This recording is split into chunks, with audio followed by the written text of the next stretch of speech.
Aper, le sanglier en latin. Aper, un vêtement à votre identité. Avec Aper, sortez des marques woke.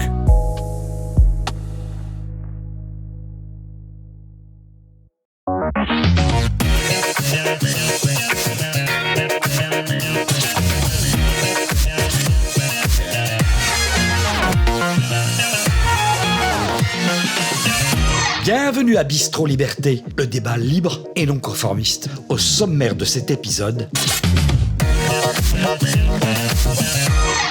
la guerre au Proche-Orient, un choc de civilisation. Et en seconde partie, le monde sera-t-il multipolaire demain ?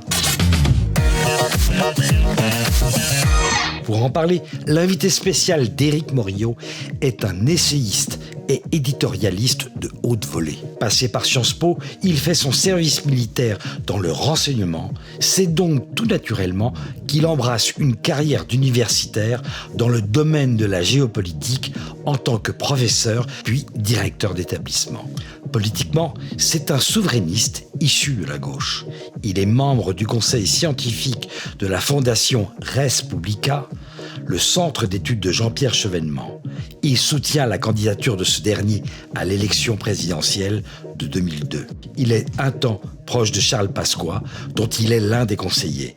C'est surtout un visionnaire. Dans son premier livre, 7 scénarios de l'apocalypse, il prophétise 1 an avant la destruction du World Trade Center. Visionnaire toujours, quand dans Le Zombie et le Fanatique, il prédit l'enlisement des USA en Irak. Il publie en 2020 son dernier ouvrage, Populophobie, pourquoi il faut remplacer la classe dirigeante française. Il coécrit 4 ouvrages. On retiendra Bienvenue dans le pire des mondes, le triomphe du soft totalitarisme, qui est une collaboration entre Natacha Polony et le comité Orwell, dont il est membre. Il collabore à Causeur, au Figaro Vox, puis à la revue Fonds Populaire. Il est chroniqueur sur CNews, Europe 1 et Sud Radio. Il est élu président de la France souveraine qui veut rassembler le camp souverainiste de droite comme de gauche. Ses propos sur Greta Thunberg, Sandrine Rousseau ou la crise du Covid ont provoqué une vague d'indignation. Ce n'est pas pour nous déplaire. Je vous demande d'accueillir Guillaume Bigot.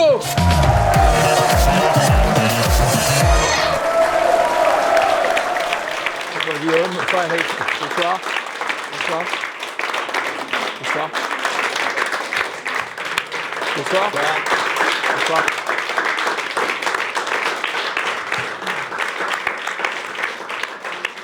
Bonsoir Guillaume Bigot, on est ravis de vous recevoir. Mais je pensais qu'on allait débattre de la crise au Proche-Orient, je ne me rendais pas compte que c'était une candidature à la présidentielle en fait. Ah, c'est presque ça, vous avez votre fan club. Hein. Non, c'est un peu un traquenard quand même. Non, beaucoup de monde en tout cas qui ont voulu venir pour assister à cette émission, donc ça va peut-être vous donner des idées justement pour la prochaine présidentielle.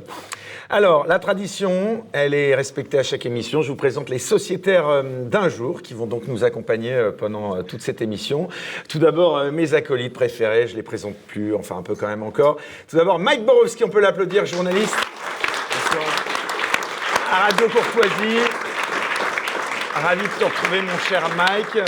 À mes côtés également, lui aussi, un acolyte, je ne le présente plus. C'est Greg Tabibian de la chaîne YouTube.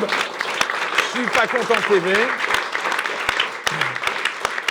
Mon cher Guillaume, je ne sais pas si vous avez vu la dernière émission, mais il y a eu une révélation dans cette émission. C'est un petit peu la tradition aussi de TV Liberté, c'est de révéler des talents. Hein. Je crois qu'il y en a quelques-uns d'ailleurs qui officient sur certaines chaînes info que vous connaissez, qui sont passés par TV Liberté, qui maintenant sont devenus très connus. Eh bien, il y en a un, voilà, qui a assisté à la dernière émission en tant que sociétaire et qui a été remarqué eh bien, dans le cadre d'une joute verbale assez sportive avec Damien Rieu de Reconquête.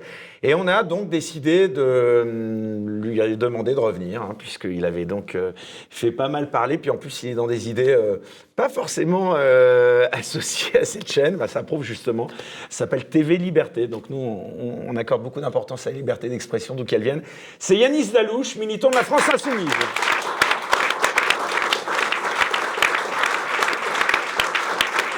Yanis, puisqu'on se connaît un peu, je te tutoie, tu t'attendais comme ça à devenir peut-être un sociétaire un peu récurrent de cette émission? Mais il ne s'attendait pas à survivre déjà la semaine dernière. Ouais, déjà, parce que j'étais... Non, finalement. Est-ce que Jean-Luc Mélenchon t'a appelé après cette émission? Non, du tout, il ne m'a pas contacté. Tu sais s'il a regardé Je l'émission? pense qu'il est très sollicité, je ne pense Ouais. pas. Parce qu'il a un emploi du temps chargé. Ouais. Il est en Afrique en ce moment, il rencontre des chefs d'État. Ouais, il est candidat Il est un peu mieux à la reçu. présidentielle, je crois, au Congo, non? Je sais pas, Et, j'ai vu. Non Il est un peu mieux reçu que Macron, d'ailleurs. Ouais. Bon. Il est reçu avec des grands Voilà, sourires. ça commence fort déjà. Difficile. Et alors le dernier, voilà, qui a la place qu'occupait Damien Rieu, donc je sais pas si ça va lui porter bonheur, c'est Éric Richard-Mose, on peut t'applaudir. Alors, ils sont jeunes, on les a mis un petit peu aux extrémités chacun du plateau, puisque Éric Richard-Mose, lui, c'est pas vraiment la France insoumise, il est membre du comité exécutif des Patriotes de Florian Philippot, donc a priori, pas forcément grand-chose à voir avec Yanis Dalouche, mais... On verra intéressant. Aujourd'hui, Voilà, dans aujourd'hui. 10 ou dans 20 ans, c'est pas. Alors, cher Guillaume Bigot, il y a une tradition aussi dans Bistro Liberté. Avant d'aborder les deux débats, eh bien, on impose aux sociétaires de ne pas parler. C'est un petit peu difficile avec eux, mais on essaye de le faire. Donc, comme d'habitude, on va commencer par un court tête-à-tête, juste tous les deux. On va d'abord parler donc un petit peu de vous. Vous présidez donc France Souveraine depuis 2021. Est-ce que vous pouvez nous rappeler ce qu'est ce mouvement? Oui, ce mouvement, c'est un peu le bras armé de la revue fondée par Michel Onfray et Stéphane Simon. Front Populaire, pour regrouper effectivement les souverainistes de gauche, de droite, du centre d'ailleurs, et de nulle part. C'est la formule consacrée. Et c'est vraiment un projet, pour le coup, de revue, voilà, dans la tradition des revues intellectuelles. Donc c'est une revue. Vous faites de la politique, quoi. Non, cette revue, c'est une revue de réflexion. On y concentre quand même des gens qui ont une grille de lecture qu'on peut appeler souverainiste. C'est vrai, mais d'ailleurs j'encourage ceux qui nous regardent à lire Front Populaire. C'est une revue à mon avis de haute tenue. Depuis la disparition du débat, enfin parce que Marcel Gauchet a arrêté le débat, il n'y a plus guère que commentaires à mon avis, peut-être la revue politique et parlementaire, et ça manquait, France Souveraine, c'est vraiment une excellente revue. Et à partir de là, il y a eu des lecteurs, des abonnés de la revue, qui ont souhaité se regrouper, organiser des débats et réfléchir. Pas dans une version, disons, politique, pas pour passer à l'action, un peu comme il y a de l'amour platonique et voilà, il y a l'amour un peu plus fécond.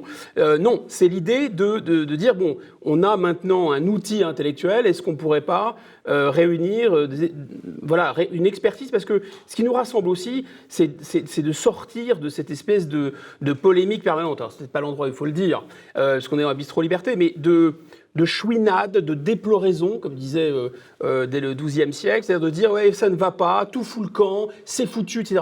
La question, c'est qu'est-ce qu'on fait? Enfin, c'est que faire, c'est la question de Lénine. Voilà, donc on a... et donc France Souveraine, c'est le propos, réunit des tas de gens. Ça commence bien, là. Bah écoutez, oui, Lénine, c'est quand même quelqu'un qui a fait l'histoire, pour le meilleur ou pour le pire. L'histoire, c'est pas le monde des bisounours, hein. Il y a le meilleur, il y a le pire. Comment vous définissez politiquement Guillaume Bigot? J'ai beaucoup de mal à me définir politiquement. Je ne sais pas si... Moi, enfin, comment dire? Est-ce que je suis parti de la gauche? Oui, parce que pour moi, la question sociale, la question du partage des richesses, les questions économiques me semblent très importantes. Je n'ai jamais été marxiste, à vrai dire. Parce que j'ai plutôt été keynésien, je suis toujours resté keynésien, et quand on parle de social-démocratie, on parle en fait de gens, de bobos qui ont les idées des 68 arts bobos avec un État totalement mou qui se laisse faire et qui sont convertis intégralement au marché, donc qui ont jeté par-dessus bord, en fait, y compris Keynes, y compris l'intervention de l'État macroéconomique avec le budget, la monnaie, c'est des choses qui ne parlent plus aujourd'hui. Mais bon, moi, donc je suis pas hostile, je ne suis pas un marxiste et je ne suis pas un fanat du marché du tout. Je pense que l'approche économique de Keynes est saine, c'est-à-dire que vous avez, depuis les pharaons, depuis les premiers États, les gens qui disent que l'État doit gérer toute l'économie sont des abrutis. Et les gens qui disent que l'État n'a rien à faire dans l'économie sont aussi des abrutis. Parce que dès le départ des États, vous avez quand même le stockage du grain, vous avez la levée de l'impôt pour entretenir une armée, une police, etc.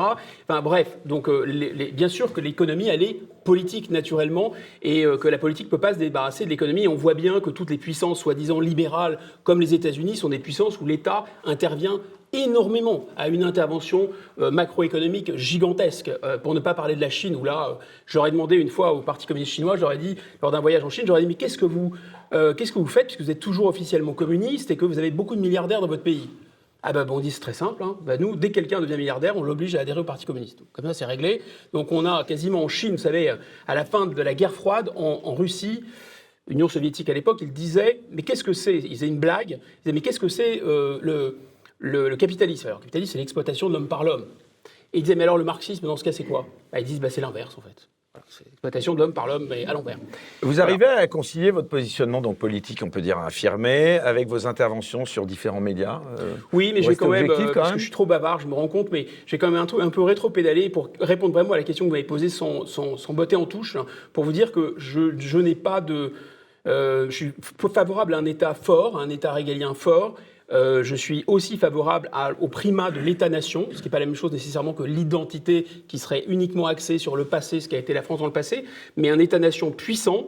Et donc, je me retrouve dans ce qu'on appelle parfois l'extrême droite. Et je suis très très hostile pour le coup à la construction européenne, à l'Union européenne, et très hostile à une politique de laisser faire, laisser passer, d'explosion des profits, d'effondrement des salaires. Voilà, donc c'est pour moi difficile. Vous comprenez, des gens de gauche me disent mais tu es d'extrême droite parce que tu es pour rétablir l'ordre, et en même temps des gens de droite me disent mais tu es complètement un gauchiste puisque tu es pour ne pas laisser les entreprises faire des super profits et ouvrir les frontières économiques. Voilà, fermons la parenthèse.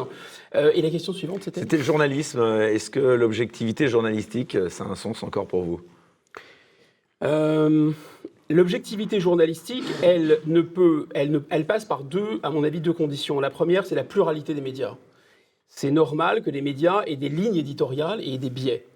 Mais la deuxième, et donc il faut qu'il y ait une pluralité des médias. Il ne faut pas qu'il y ait que Autant TV par exemple, parce qu'il y a une télévision qui est quasiment, où je crois que des gens veulent reconstruire l'Ukraine. Manifestement, ils ont un projet de reconstruction de l'Ukraine. Donc, si vous tournez cette chaîne de télévision, parlez quoi d'Elsie là ? J'ai pas compris. Oui, ça s'appelle comme ça. Voilà. Ça s'appelle comme ça. Voilà. Donc non, blague à part, il y a des chaînes qui ont une orientation très claire, mais ils ne l'assument pas complètement. Donc ça, c'est assez gênant. La chaîne dans laquelle je travaille a une ligne. CNews, oui. C'est pas exactement d'ailleurs la mienne. Très gauchiste, on peut le dire. Hein, non, c'est pas du tout gauchiste, mais il y a des tas de gens qui sont non, au contraire, ils sont une ligne pour le coup patriote, identitaire. Ils sont tout à fait d'accord. J'avais pas remarqué. Mais ceci étant dit, il y a dans ces news d'abord une recherche d'objectivité aussi. Les gens sont intéressés à quand même avoir de l'information fiable et vérifiée et recoupée. Il y a des tas de gens dans la rédaction, je peux en témoigner, qui n'ont vraiment absolument pas ce genre de positionnement politique, et ils y sont très bien par ailleurs. Il y en a même qui ont travaillé, qui bossent à TV Liberté maintenant. Et c'est tout, mais ça c'est moins étonnant, sans ironie, hein, bien sûr. Un partout. Un partout. Et ensuite, je pense que ce qui est important, donc, c'est la pluralité. Et ce qui est important, c'est la deuxième condition, c'est que disons les médias, que ce soit des médias radio, des journaux, des télévisions, assument leur positionnement. De ne pas prendre les lecteurs, les téléspectateurs, etc. pour des idiots. Et cette idée qu'il existe, disons, une objectivité qui serait l'objectivité de répéter comme un moulin à paroles la social-démocratie vendue à l'OTAN et à l'Union européenne et dire que ça, c'est la vérité scientifique et que c'est l'objectivité des faits. Bon, ça fait rire tout le monde maintenant. D'où le succès d'ailleurs de ce qui se passe sur les réseaux sociaux. Qui est vraiment souverainiste aujourd'hui, d'après vous ? Mais moi, je n'aime pas trop, pour vous surprendre encore, cette expression, parce que je pars du principe que la Constitution, la Ve République, la République depuis fort longtemps maintenant, c'est un bien commun. C'est-à-dire que ça appartient à tous les Français. Et la République implique, un des piliers, on fait un effort considérable pour détacher, disons, ce qu'on pourrait appeler le pilier des libertés individuelles et le pilier de la démocratie. En disant, finalement, la démocratie, on va un peu la mettre sous cloche, on va fabriquer la construction européenne, donc il n'y aura plus vraiment le suffrage universel direct n'aura pas tellement d'impact. D'ailleurs, le référendum, sauf pour défoncer des portes ouvertes ou vérifier que les gens préfèrent quand il fait beau plutôt que quand il pleut ou qu'ils sont attachés, par exemple, à la protection de l'IVG. En dehors de ça, on ne va pas faire de référendum, si vous voulez, parce que le peuple, avec ses sales doigts, il pourrait faire des bêtises. Donc on va mettre la démocratie un peu sous cloche. Par contre, on va surprotéger les libertés individuelles. C'est tout le mécanisme de la construction européenne, c'est tout le mécanisme dit de l'état de droit avec la jurisprudence, les juges, les traités internationaux qui s'imposent à la démocratie, c'est-à-dire à l'expression du suffrage universel à travers la loi. Tout ce mécanisme-là, à mon avis, est une folie parce qu'on ne peut pas en fait détacher les libertés individuelles et la liberté collective. Ça n'a absolument aucun sens. Si vous supprimez l'effet du droit de vote ou l'efficacité du droit de vote, bah, tôt ou tard, on vous supprimera toutes vos libertés en réalité. C'est ça le piège. Et donc, moi, je pense que cette question, le souverainisme, tout le monde devrait s'en réclamer. Tout le monde devrait être souverainiste, tous les Français devraient être souverainistes, simplement parce ce sont des citoyens, ils ont le droit de vote. Et je pense que si on leur posait la question comme ça, est-ce que vous voulez renoncer Ils n'arrivent pas à s'unir, en tout cas, les souverainistes, en vue des européennes 2024. Mais parce que justement, on présente le souverainisme comme étant une idéologie. Mais ce n'est pas une idéologie. Le souverainisme, c'est l'air qu'on respire en démocratie, en république. La souveraineté, elle appartient à tous. La souveraineté appartient au peuple qui l'exerce par ses représentants. C'est un article de la Constitution. Et alors, vous voyez, j'aime bien prendre un peu de recul historique. Souvent, on voit des choses qui sont pas claires. Si on prend du recul, ça devient un peu plus clair.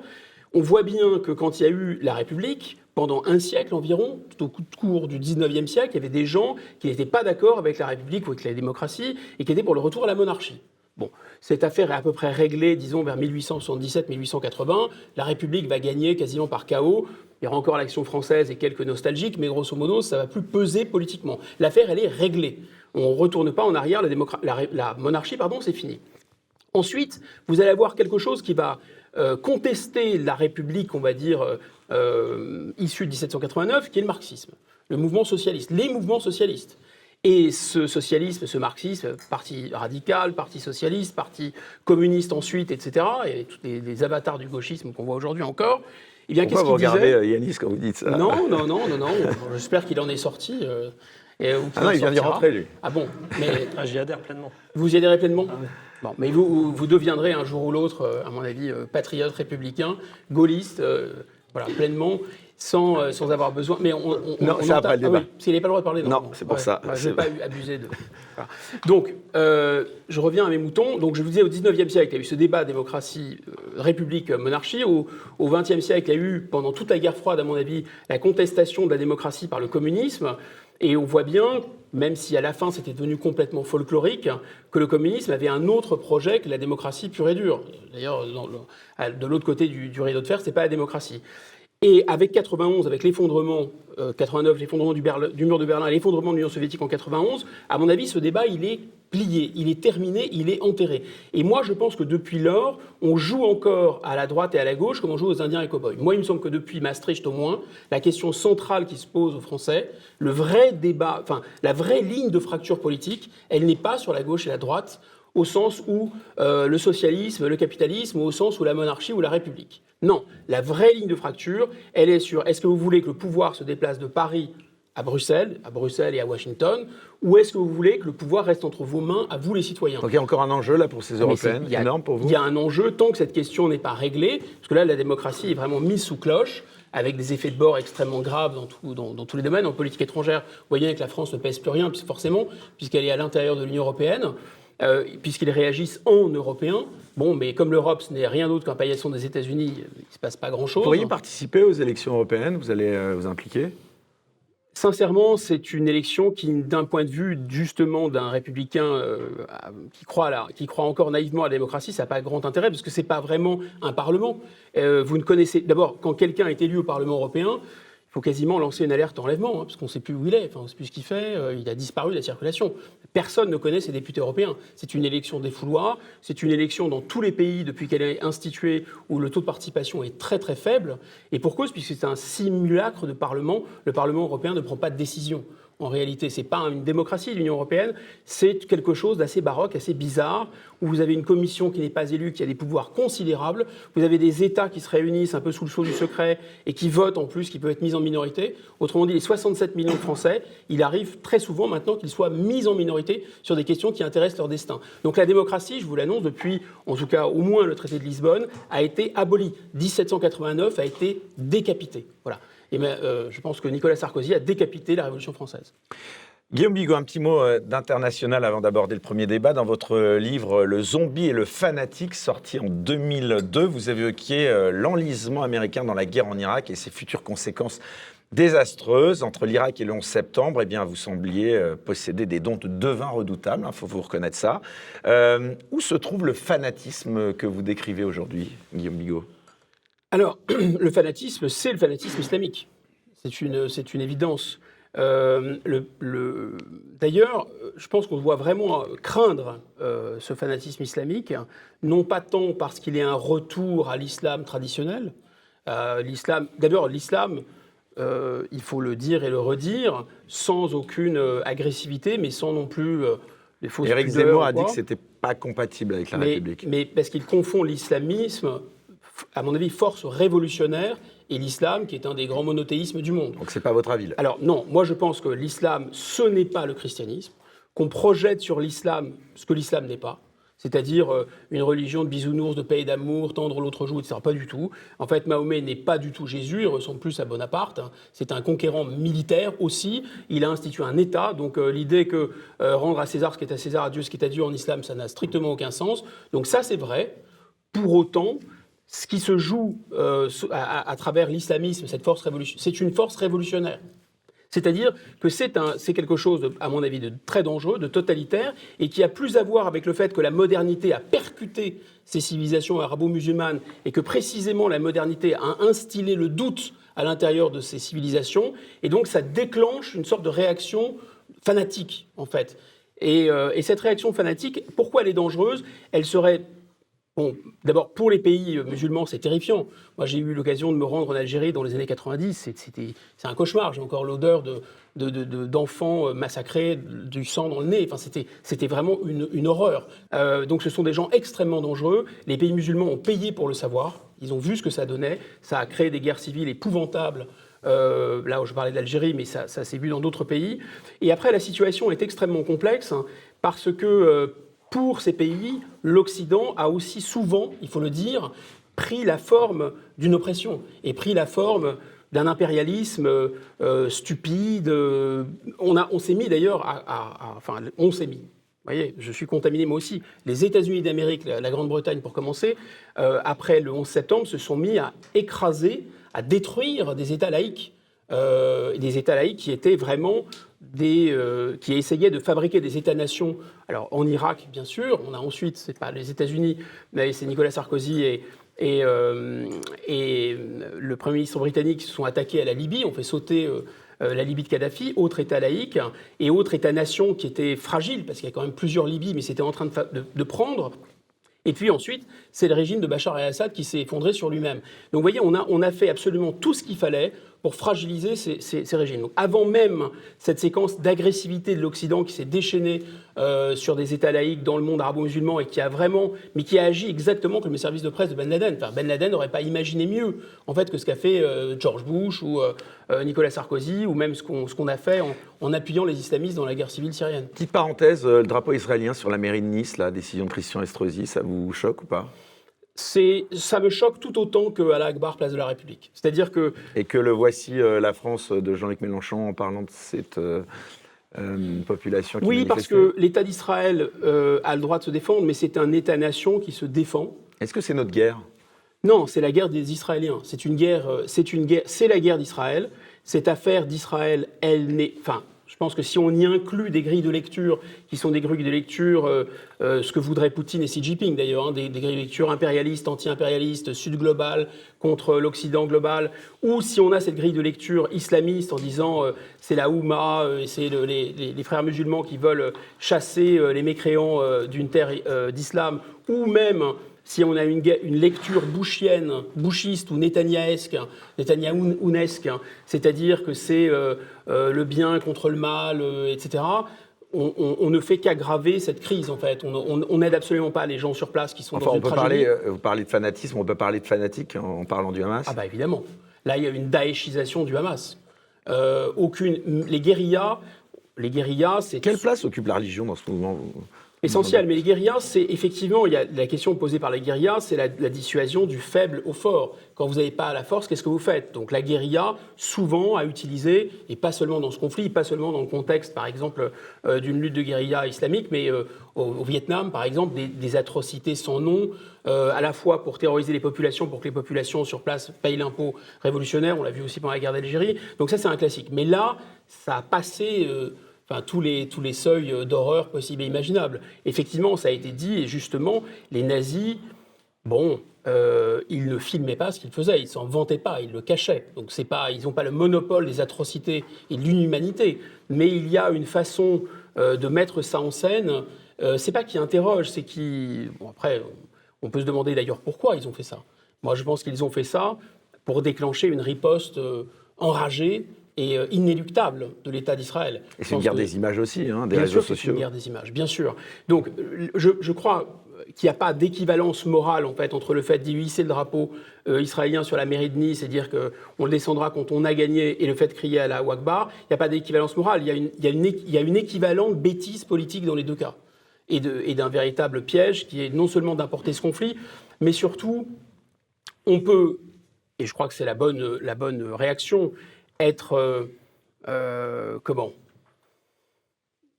se mettre 2 minutes à la place des Israéliens. Quel pays du monde pourrait ne pas riposter à ça? C'est totalement impossible. D'ailleurs, ça a presque été fait pour. Et évidemment qu'on se sent de plein pied aussi avec les Israéliens, parce que c'est une démocratie, parce qu'en plus il y a des liens humains entre la France et Israël, et vous avez quand même des Français qui ont été kidnappés et massacrés. Mais d'un autre côté, considérer que la France, c'est Israël, que le drapeau d'Israël, c'est le drapeau de la France, enfin, c'est absurde. Je pense qu'une partie du problème aussi qu'on vit en France, c'est que la France n'a pas... Il n'y a plus beaucoup de place pour la nuance aussi, parce que les gens ont du mal à comprendre. Alors, le paradoxe, c'est que oui, on peut de moins en moins débattre calmement, il y a de moins en moins de place pour la nuance, parce que d'une certaine façon, l'ordre n'est pas assuré. Parce qu'il faut, d'une certaine façon, il faut qu'il y ait un père, il faut qu'il y ait une loi, il faut que les choses soient incontestables, pour qu'ensuite on puisse débattre calmement. Or là, il faudrait remettre, non pas l'église, comme disent certains, au milieu du village, mais au moins la mairie, ou au moins le drapeau français à sa place. C'est-à-dire que nous sommes tous français, pointe à la ligne. Donc il n'est pas possible de dire finalement, de se sentir vibrer ou appartenir à une autre cause, à un autre drapeau. Enfin, on n'a pas 2 drapeaux dans la vie, on n'en a qu'un. Eh bien, on va en parler justement de cette guerre au Proche-Orient lors des 2 débats à venir. C'est l'heure donc du premier débat dans Bistro Liberté. À tout de suite.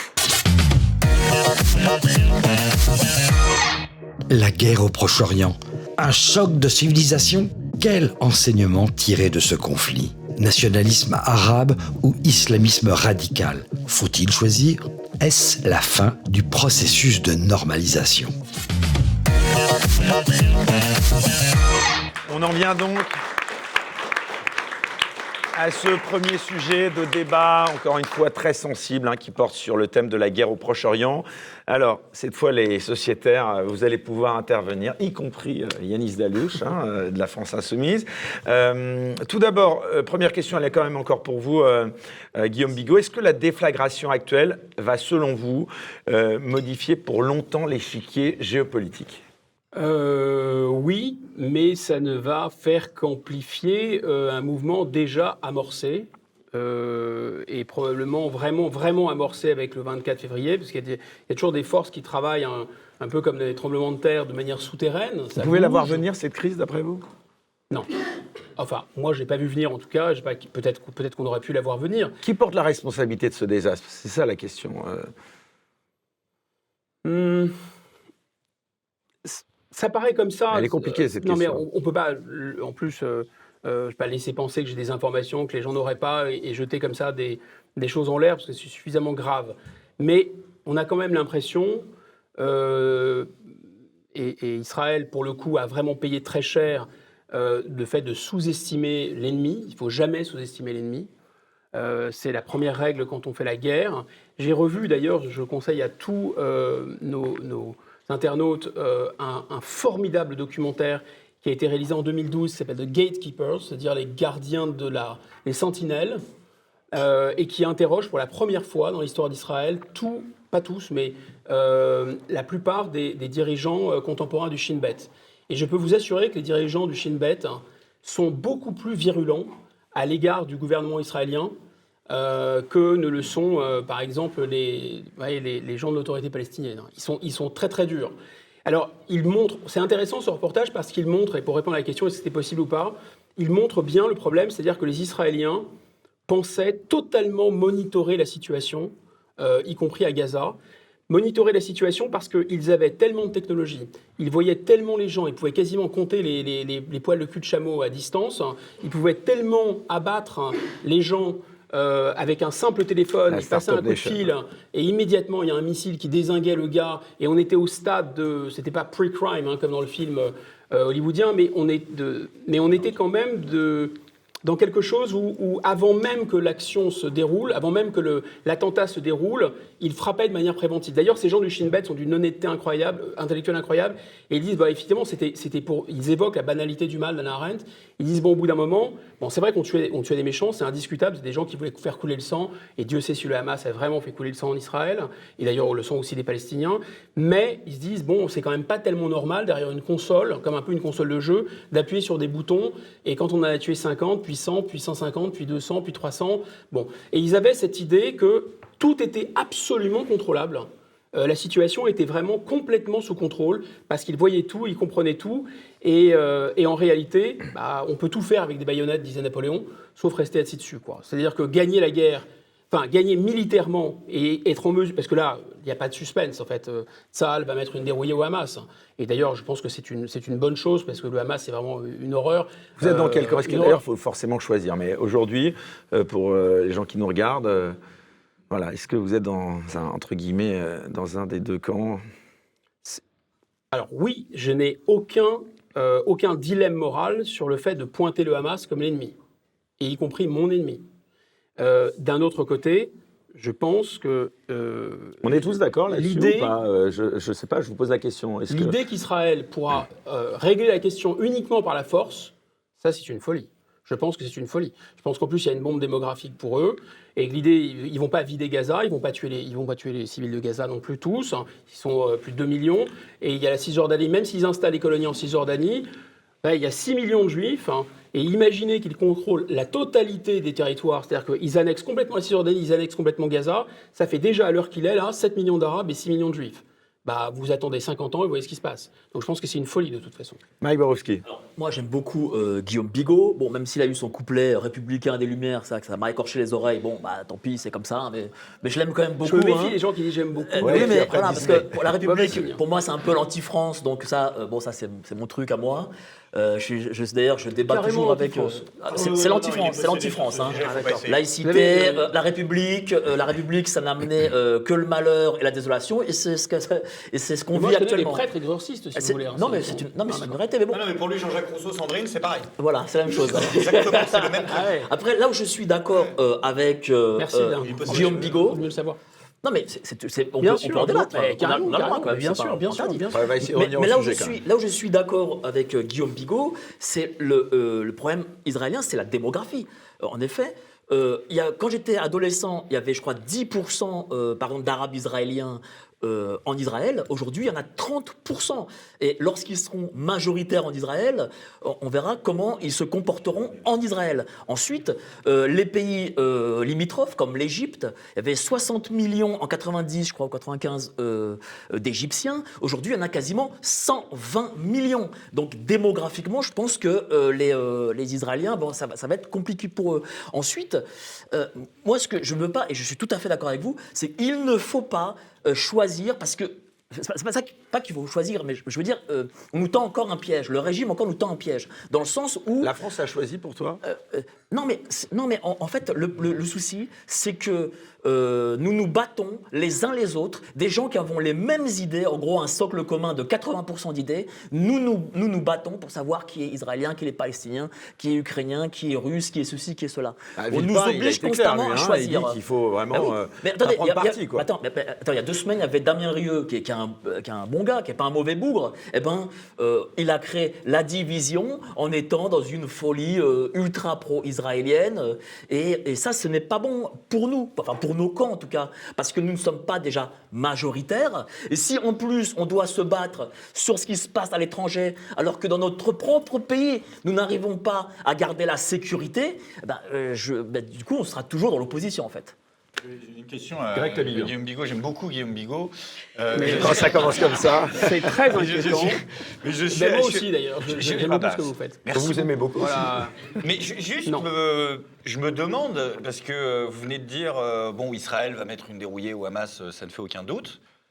C'est pas ce qu'on dit sur David concernant Goliath depuis Irak, depuis même l'Afghanistan et les Russes. Enfin, il y a quand même une jurisprudence ukrainienne. Ils peuvent pas réaliser le miracle ukrainien, le Hamas, parce que Israël sont quand même militairement un petit peu. C'est déjà un scénario qui leur est arrivé, parce que l'armée israélienne a un peu hésité quand même pour cette opération terrestre, parce qu'ils se souviennent du Liban, ils se souviennent comment ils sont rentrés, les mecs les ont attirés, hop, ils sont arrivés, ils ont fermé et ils les ont éclatés, le Hezbollah. Ils font la technique du Hezbollah, avec visiblement un soutien technologique étranger qui leur permet de reproduire certaines techniques, notamment pour les blindés ou les choses comme ça, qu'on verrait plutôt à l'ukrainienne. Les Israéliens n'ont plus un matériel qui a été pensé pour ça. Par exemple, leur Merkava 4 qui est blindé devant, du coup, ils se font niquer par au-dessus. Ils n'ont pas forcément une génération qui a envie d'y aller. Vous le dites vous-même, le territoire est trop grand, il y a trop de gens en face. Est-ce que vous êtes vraiment sûr que l'Israël, on sera rentré à Noël, comme on disait à l'époque ? Militairement, oui. Politiquement, non. C'est-à-dire, politiquement, ils ont déjà perdu. Puisqu'ils arrivent, enfin voilà. La guerre de l'opinion, vous voulez dire ? Non. Alors, la guerre de l'opinion, c'est encore autre chose. Là, il y a un autre piège. C'est le piège occidental. En réalité, on peut peut-être y revenir. C'est le choc des civilisations. Tout ça, à mon avis, ça, c'est un véritable piège. Ouais. C'est le thème du débat. Mais si on reste juste sur la confrontation, parce que pour l'instant, il y a une attrition entre le Hamas et Israël. Enfin, c'est l'un des deux va détruire l'autre. Et je dis que militairement, une guérilla peut faire très très mal à l'adversaire, et d'ailleurs je pense que ça va être très très rude pour les Israéliens. Ils vont perdre beaucoup d'hommes, ils ne vont pas seulement perdre en crédit, dans l'opinion publique, etc. Ils vont aussi prendre très cher. Mais si une guérilla n'est pas alimentée de l'extérieur par une grande puissance, par exemple l'Afghanistan était alimenté par la CIA, ou la guérilla nord-vietnamienne était alimentée par l'Union soviétique, là oui, une guérilla alimentée de l'extérieur, ou même la guérilla, ça vient de l'Espagne, c'est l'occupation, comme vous savez, de l'Espagne par Bonaparte, et c'était l'Angleterre qui alimentait justement en armes les guerrilleros. Bon, donc si vous n'avez pas une grande puissance qui alimente de l'extérieur, non. Ils sont là pour le faire. Vous avez 2 porte-avions américains. Je pense que ça m'étonnerait que la Russie et la Chine et l'Iran laisse faire. L'Iran, il y a le Hezbollah. Moi, j'ai interrogé un grand reporter qui était dernièrement au sud du Liban. Il était avec le Hezbollah. Et il y a 100 000 hommes à la frontière israélienne. Alors, on y vient parce que je ne veux pas monopoliser la parole, mais juste un point là-dessus. C'est-à-dire qu'il me semble que l'Iran, bien sûr, est derrière. Je ne crois pas que le Hamas ait fait ça tout seul. Donc, c'est certain. Je pense que ça arrange, bien sûr, la Russie, ça arrange la Chine. Tout ça, ça secoue l'hégémonie américaine et l'ordre mondial, ça le secoue énormément. Et ça nous fait d'ailleurs, à mon avis, tomber dans un piège qui est de dire nous défendons les civilisations, nous défendons la civilisation contre la barbarie. C'est totalement vrai le 7 octobre. Mais plus le temps passe et plus les pertes palestiniennes vont être importantes, il y a un moment, comme dit Marx, la quantité devient la qualité. Donc quand il y aura un rapport de 1 à 1000 entre les pertes des uns et les pertes des autres, Poutine et Xi Jinping diront partout dans le sud global, regardez, ils vous racontent qu'ils sont pour défendre l'humanité, mais en réalité ce sont eux les barbares. Voilà, et ce discours va évidemment porter. Donc c'est un piège, mais l'Iran, si vous voulez, je pense que l'Iran a intérêt à mettre le maximum de pression dans cette affaire. L'Iran n'a pas intérêt à faire décoller les avions israéliens pour bombarder les infrastructures nucléaires en Iran. Parce que le rêve de l'Iran, c'est 2 choses. Le rêve de l'Iran, c'est devenir une puissance nucléaire. Le rêve de l'Iran, c'est reconstituer une sorte d'empire perse.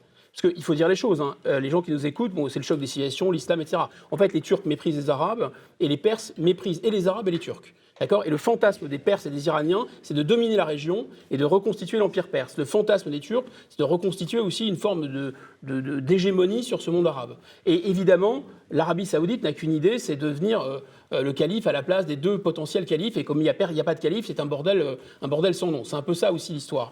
Donc là, il me semble que l'Iran a quand même maintenant contrôle une partie de l'Irak politiquement, a installé effectivement le Hezbollah qui est un outil fantastique.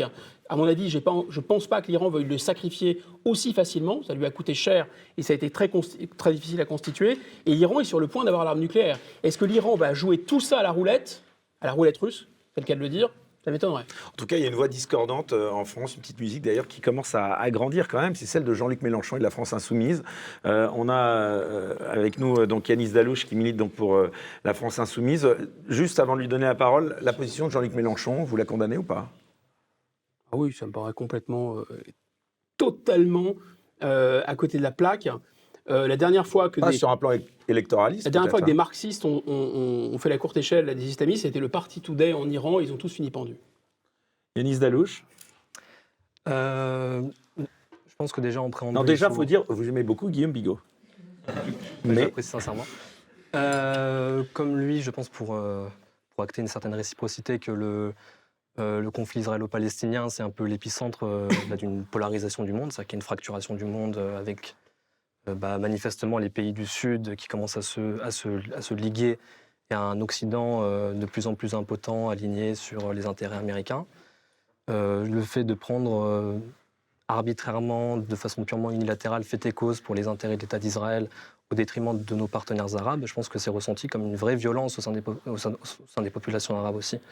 Et le deux poids deux mesures joue beaucoup, je pense, dans l'hostilité qui peut être manifestée au sein des populations. Je ne pense pas que ce soit prédominant. Je ne pense pas que l'islam soit prédominant quand on voit la symétrie des pertes qu'il y a depuis la fameuse guerre contre l'axe du bien autoproclamé et la guerre de George Bush qui a occasionné plus d'1 million de morts rien que pour l'Irak. Près de 4 500 000 victimes selon de nombreuses études qui ont été faites aux États-Unis, de victimes indirectes, de famine, de malnutrition, que ce soit au Soudan, en Afghanistan. Vous comptez les deux guerres, Afghanistan et Irak. Okay. Sur 20 ans. C'est à peu près 4 500 000 morts, dont 1 million de Yanis, sur la réaction de Guillaume Bigot qui dit que Jean-Luc Mélenchon se fourvoie. Toi, tu partages pas du tout. C'était justement une position. C'est la deuxième attaque la plus grave après Nice, qui vise des gaullistes. C'est la deuxième attaque djihadiste qui vise des Français quand même. On a 30 morts là. C'est une position étonnamment qui normalement devrait, dont vous pourriez légitimement vous réclamer, vu que c'est une position gaulliste. Il y a en 1973, je vais vous l'apprendre, il y a eu ce qu'on appelle la guerre du Kippour, et on a la CE, c'était le Conseil économique européen avec les 9 les États membres. Qui avait fait une déclaration commune au sujet du conflit au Proche-Orient et donc de la guerre du Kippour entre l'Égypte, la Jordanie, la Syrie et puis l'État d'Israël, avec un ministre des Affaires étrangères qui s'appelait Michel Joubert, qui était, je ne sais pas si vous le connaissez, c'est un gaulliste pur jus, et lui-même était l'instigateur de cette déclaration de la CE. Et quand vous regardez les propos liminaires et les revendications de l'Europe de l'époque, c'était la question de la colonisation, la question de l'acquisition frauduleuse de certains territoires, de l'accaparement de territoires par l'État d'Israël, de son expansionnisme aussi, qui suscite beaucoup de désespoir au sein des populations palestiniennes, et donc de rétablir les droits légitimes des Palestiniens. C'était sur une Jean-Luc ligne. Mélenchon, c'est un... il n'a fait que reprendre une ligne gaulliste. Moi, je trouve ça étonnant. Je peux vous répondre ? Ok. En fait, le Hamas, on n'a absolument rien à foutre des Palestiniens. Le Hamas, c'est un projet de rétablissement du califat. C'est un projet islamique mondial. Et donc, c'est pas leur sujet. Je pense pas qu'il soit transfrontalier. C'est plutôt un islamo-nationalisme circonscrit à la Palestine. Le Hamas n'a jamais eu de percée conceptuelle parce que l'islam n'est pas favorable aux nations en réalité. Enfin, l'islam sous forme politique extrême comme le Hamas n'est pas favorable aux nations. Ils sont même construits contre l'idée mécréante pour eux de faire un État-nation qui était l'État. Il faut vous renseigner. L'OLP, pour eux, c'est leur ennemi. Enfin, la revendication première du Hamas, c'est un État palestinien. C'est pas l'instauration d'un califat. C'est la lutte. Une partie de la droite israélienne contre l'OLP, justement, en jouant à court terme les islamistes contre une forme de nationalisme palestinien, et c'est terrible aujourd'hui pour la situation. Alors, moi, j'ai pas les d'abord Guillaume Bigot et ensuite Éric Richard. J'ai pas les déclarations précises en tête, mais je pourrais vous les retrouver, on pourrait les transférer aux internautes. Plusieurs dirigeants du Hamas disent que leur projet, c'est un projet d'établissement de l'islam sur terre. Voilà, pointe à la ligne. Deuxième chose importante, et ça c'est important parce qu'on pourrait avoir presque un point d'accord, pas avec Jean-Luc Mélenchon, mais peut-être avec vous si vous êtes de bonne foi. Et je pense que vous l'êtes. C'est-à-dire que ce n'est pas parce que eux, ils ont décrété une guerre de civilisation, pour le coup c'est vraiment une guerre de civilisation, que nous sommes obligés de tomber dans leur panneau et de nous aussi décréter une guerre de civilisation. Donc moi je suis d'accord, il ne faut pas se solidariser de manière unilatérale et indiscriminée, etc., avec Israël sur la question du partage des territoires, sur la question des colonies, sur la question de la création d'un État palestinien. Ça, complètement d'accord avec vous et avec Jean-Luc Mélenchon, peut-être, je ne sais pas. Mais par contre, tomber dans le panneau, ne pas voir ou faire semblant de ne pas voir qu'on a affaire en fait à des djihadistes sanguinaires, c'est une blague. Je ne pense pas que ce soit la position de Mélenchon. Encore une fois, nous, on a recontextualisé, on a remis en perspective en fait, le conflit. Et l'avènement du Hamas est consécutif aussi à la politique de colonisation qui est ininterrompue depuis 75 ans et même qui a été en tout cas le mouvement du Hamas. Il y a un très bon article qui est paru dans le Times of Israel le lendemain des attaques perpétrées par le Hamas. On a un très bon article où, clairement, il y a une sorte de rétrospective des choix des dirigeants israéliens, notamment Netanyahou, de s'acoquiner avec le Hamas, de financer le Hamas, de permettre de pérenniser la présence du Hamas à Gaza pour justement marginaliser l'OLP en Cisjordanie pour empêcher l'émergence d'un État palestinien. C'est une stratégie cynique. Le seul responsable de cette situation, celui qui a exposé sa propre population, la population israélienne, à ce péril, ce danger existentiel pour eux, c'est Netanyahou. Parce qu'il ne veut pas stopper finalement la politique de brutalisation, la politique de colonisation qui crée et qui suscite en réponse une forme de radicalisation de la part des Palestiniens. Alors Guillaume Bigot vous répond à tous et ensuite Eric. Vous voyez, quand en même temps, LFI qualifie de mouvement de résistance. Oui, quand en Inde, les cousins du Hamas font sauter et brûler vifs des chrétiens dans des églises, ça n'a pas grand-chose à voir avec l'occupation israélienne. Quand, ce que j'ai vu en Kabylie, les gens du FIS égorgent des enfants, pour le coup, ils ont vraiment égorgé des enfants, je l'ai vu de mes yeux, ça n'avait aucun rapport avec l'occupation palestinienne. Donc, si vous voulez, le problème, c'est que à partir du moment où on accepte, et je pense qu'il faut le faire de bonne foi, parce que nous ne sommes pas israéliens ni palestiniens, donc je pense qu'on peut avoir un peu de recul sur cette question, et que c'est vraiment une sorte de tragédie grecque. On ne va pas refaire tout le film de ce conflit extrêmement compliqué, mais on peut quand même dire de bonne foi que les deux protagonistes ont des intérêts absolument légitimes, quand bien même vous diriez que la création d'Israël, le projet de création d'État d'Israël par Theodor Herzl et le début de la création d'État d'Israël, c'était un mouvement de peuplement de juifs qui étaient persécutés d'Europe, qui sont venus dans une terre qui n'était pas eux, etc. On peut tout à fait admettre ça, mais ça ne rend pas pour autant l'État d'Israël illégitime. Sinon, les Turcs n'ont rien à foutre à Istanbul, si vous voulez. Sinon, les Anglais n'ont rien à foutre chez les Apaches en Angleterre, parce que là où il y a le golfe de George Bush, il y a probablement des Indiens avant, vous voyez. Et les Néo-Zélandais, qui sont des Irlandais, ou des Écossais ou des Anglais n'ont rien à faire non plus en Nouvelle-Zélande. Donc, si on prend ce genre de critères pour dire l'État d'Israël est illégitime, donc je pense que l'État d'Israël est légitime, et je pense que vous le pensez aussi.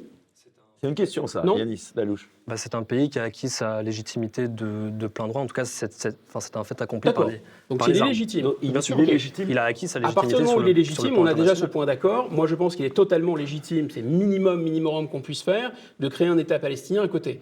Ce qui, pour des tas de raisons, qui sont à la fois dues au cynisme, effectivement, d'État d'Israël, mais aussi au comportement souvent assez débile des gens en face, ce qui n'a pas pour l'instant pu être fait, et que les Israéliens pensaient pouvoir monitorer sur le plan sécuritaire à Gaza, et en même temps en mettant des colonies, toujours plus de colonies en Cisjordanie, et en fait ça leur pète à la figure.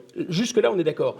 Mais si vous dites que ça justifie le Hamas et toutes les saloperies islamiques et tous les égorgements d'enfants, de femmes, etc., que ces espèces de tarés font partout dans le monde, là on n'est plus d'accord. Mais ce n'est pas du tout une justification, encore une fois, c'est une remise en perspective. Mais est-ce que vous êtes d'accord qu'un bon islamiste est un islamiste mort avec moi ? Pour anéantir le fanatisme, je pense qu'il faut apporter de la prospérité aux populations, qu'on cesse de les persécuter, qu'on respecte les résolutions de l'ONU, ce que ne fait pas Israël, qu'on arrête de pousser au désespoir des populations qui sont opprimées. Est-ce qu'un bon islamiste, c'est un islamiste mort, demande Guillaume Bigot ? Je ne pense pas que ce soit la phrase la plus adéquate. C'est-à-dire que quelqu'un qui commet des crimes doit être jugé, doit être condamné. Moi, je suis quelqu'un qui a un certain attachement à l'état de droit et je ne suis pas favorable à la peine de mort. C'est ma formation politique. Je préfère lire. Moi, je me revendique plutôt de Beccaria et de Victor Hugo et des abolitionnistes. Donc je peux pas. Une fois, c'est pas Victor Hugo qui nous a débarrassé d'Eichmann. Je pense que ni les cours européennes des droits de l'homme. Si on arrive pour l'éradication de la barbarie, il faut encore une fois apporter des réponses aux populations, et ce n'est pas par davantage de répression, davantage d'oppression, davantage de brutalisation qu'on va arriver à créer une forme d'entente cordiale entre les peuples. Éric Richard Mauze, alors qui est à la place qu'occupait, je disais, Damien Rieur de Reconquête. Alors toi, tu es membre du bureau exécutif de Les Patriotes, le mouvement de Florian Philippot. C'est vrai que là-dessus, Florian Philippot, tu peux nous donner sa position ? On l'a un peu moins entendu la position dans les des médias. Patriotes, elle est très claire. C'est la position gaulliste ou gaullienne que la France. Celle de Villepin, quoi. Ce qu'on est absolument d'accord, et je pense qu'une majorité de Français est d'accord avec l'intervention de Dominique de Villepin, qui a été très bonne, qui était de dire... Ah non, pas tout le monde. Non, pas tout je le pense monde. qu'une majorité de Français, en tout cas, il faut être capable de parler à tout le monde, il faut être capable de nommer les choses. C'est vrai que du côté de la LFI, il y a eu des tergiversations sur le fait de qualifier le Hamas de terroriste ou pas, mais on peut le dire très clairement. Je ne sais pas pourquoi vous êtes emmêlés dans ça, mais le Hamas doit être absolument condamné, c'est absolument abject, ce sont des actes terroristes. On peut évidemment reconnaître la légitimité de l'État d'Israël. Pour autant, il ne faut pas les encourager et ne rien dire pour toutes les colonisations en Cisjordanie et pour toutes les violations du droit international qu'ils ont fait depuis toujours. Parce que Dominique de Villepin l'a dit, si Israël se contente de taper sans apporter de solution politique, notamment avec des régimes ou avec des organisations plus nationalistes qu'islamistes, on ne trouvera pas de solution et il y aura des attaques comme ça tous les 2 ans, tous les 5 ans, et on ne résoudra rien, et nos petits-enfants et arrière-petits-enfants auront encore ces mêmes discussions, puisqu'on n'aura pas trouvé de solution.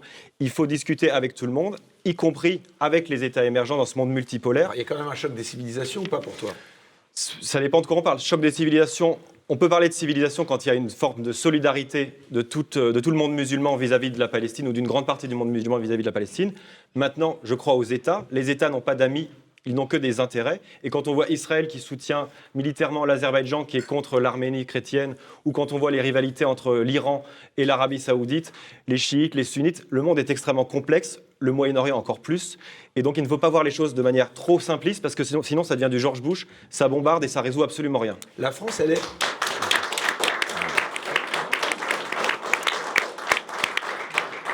Une question que je vous pose à tous, à Guillaume Bigot en particulier. La France, est-ce qu'elle est encore audible au Proche-Orient? La voix de la France, cette fameuse voix dont on parle tant.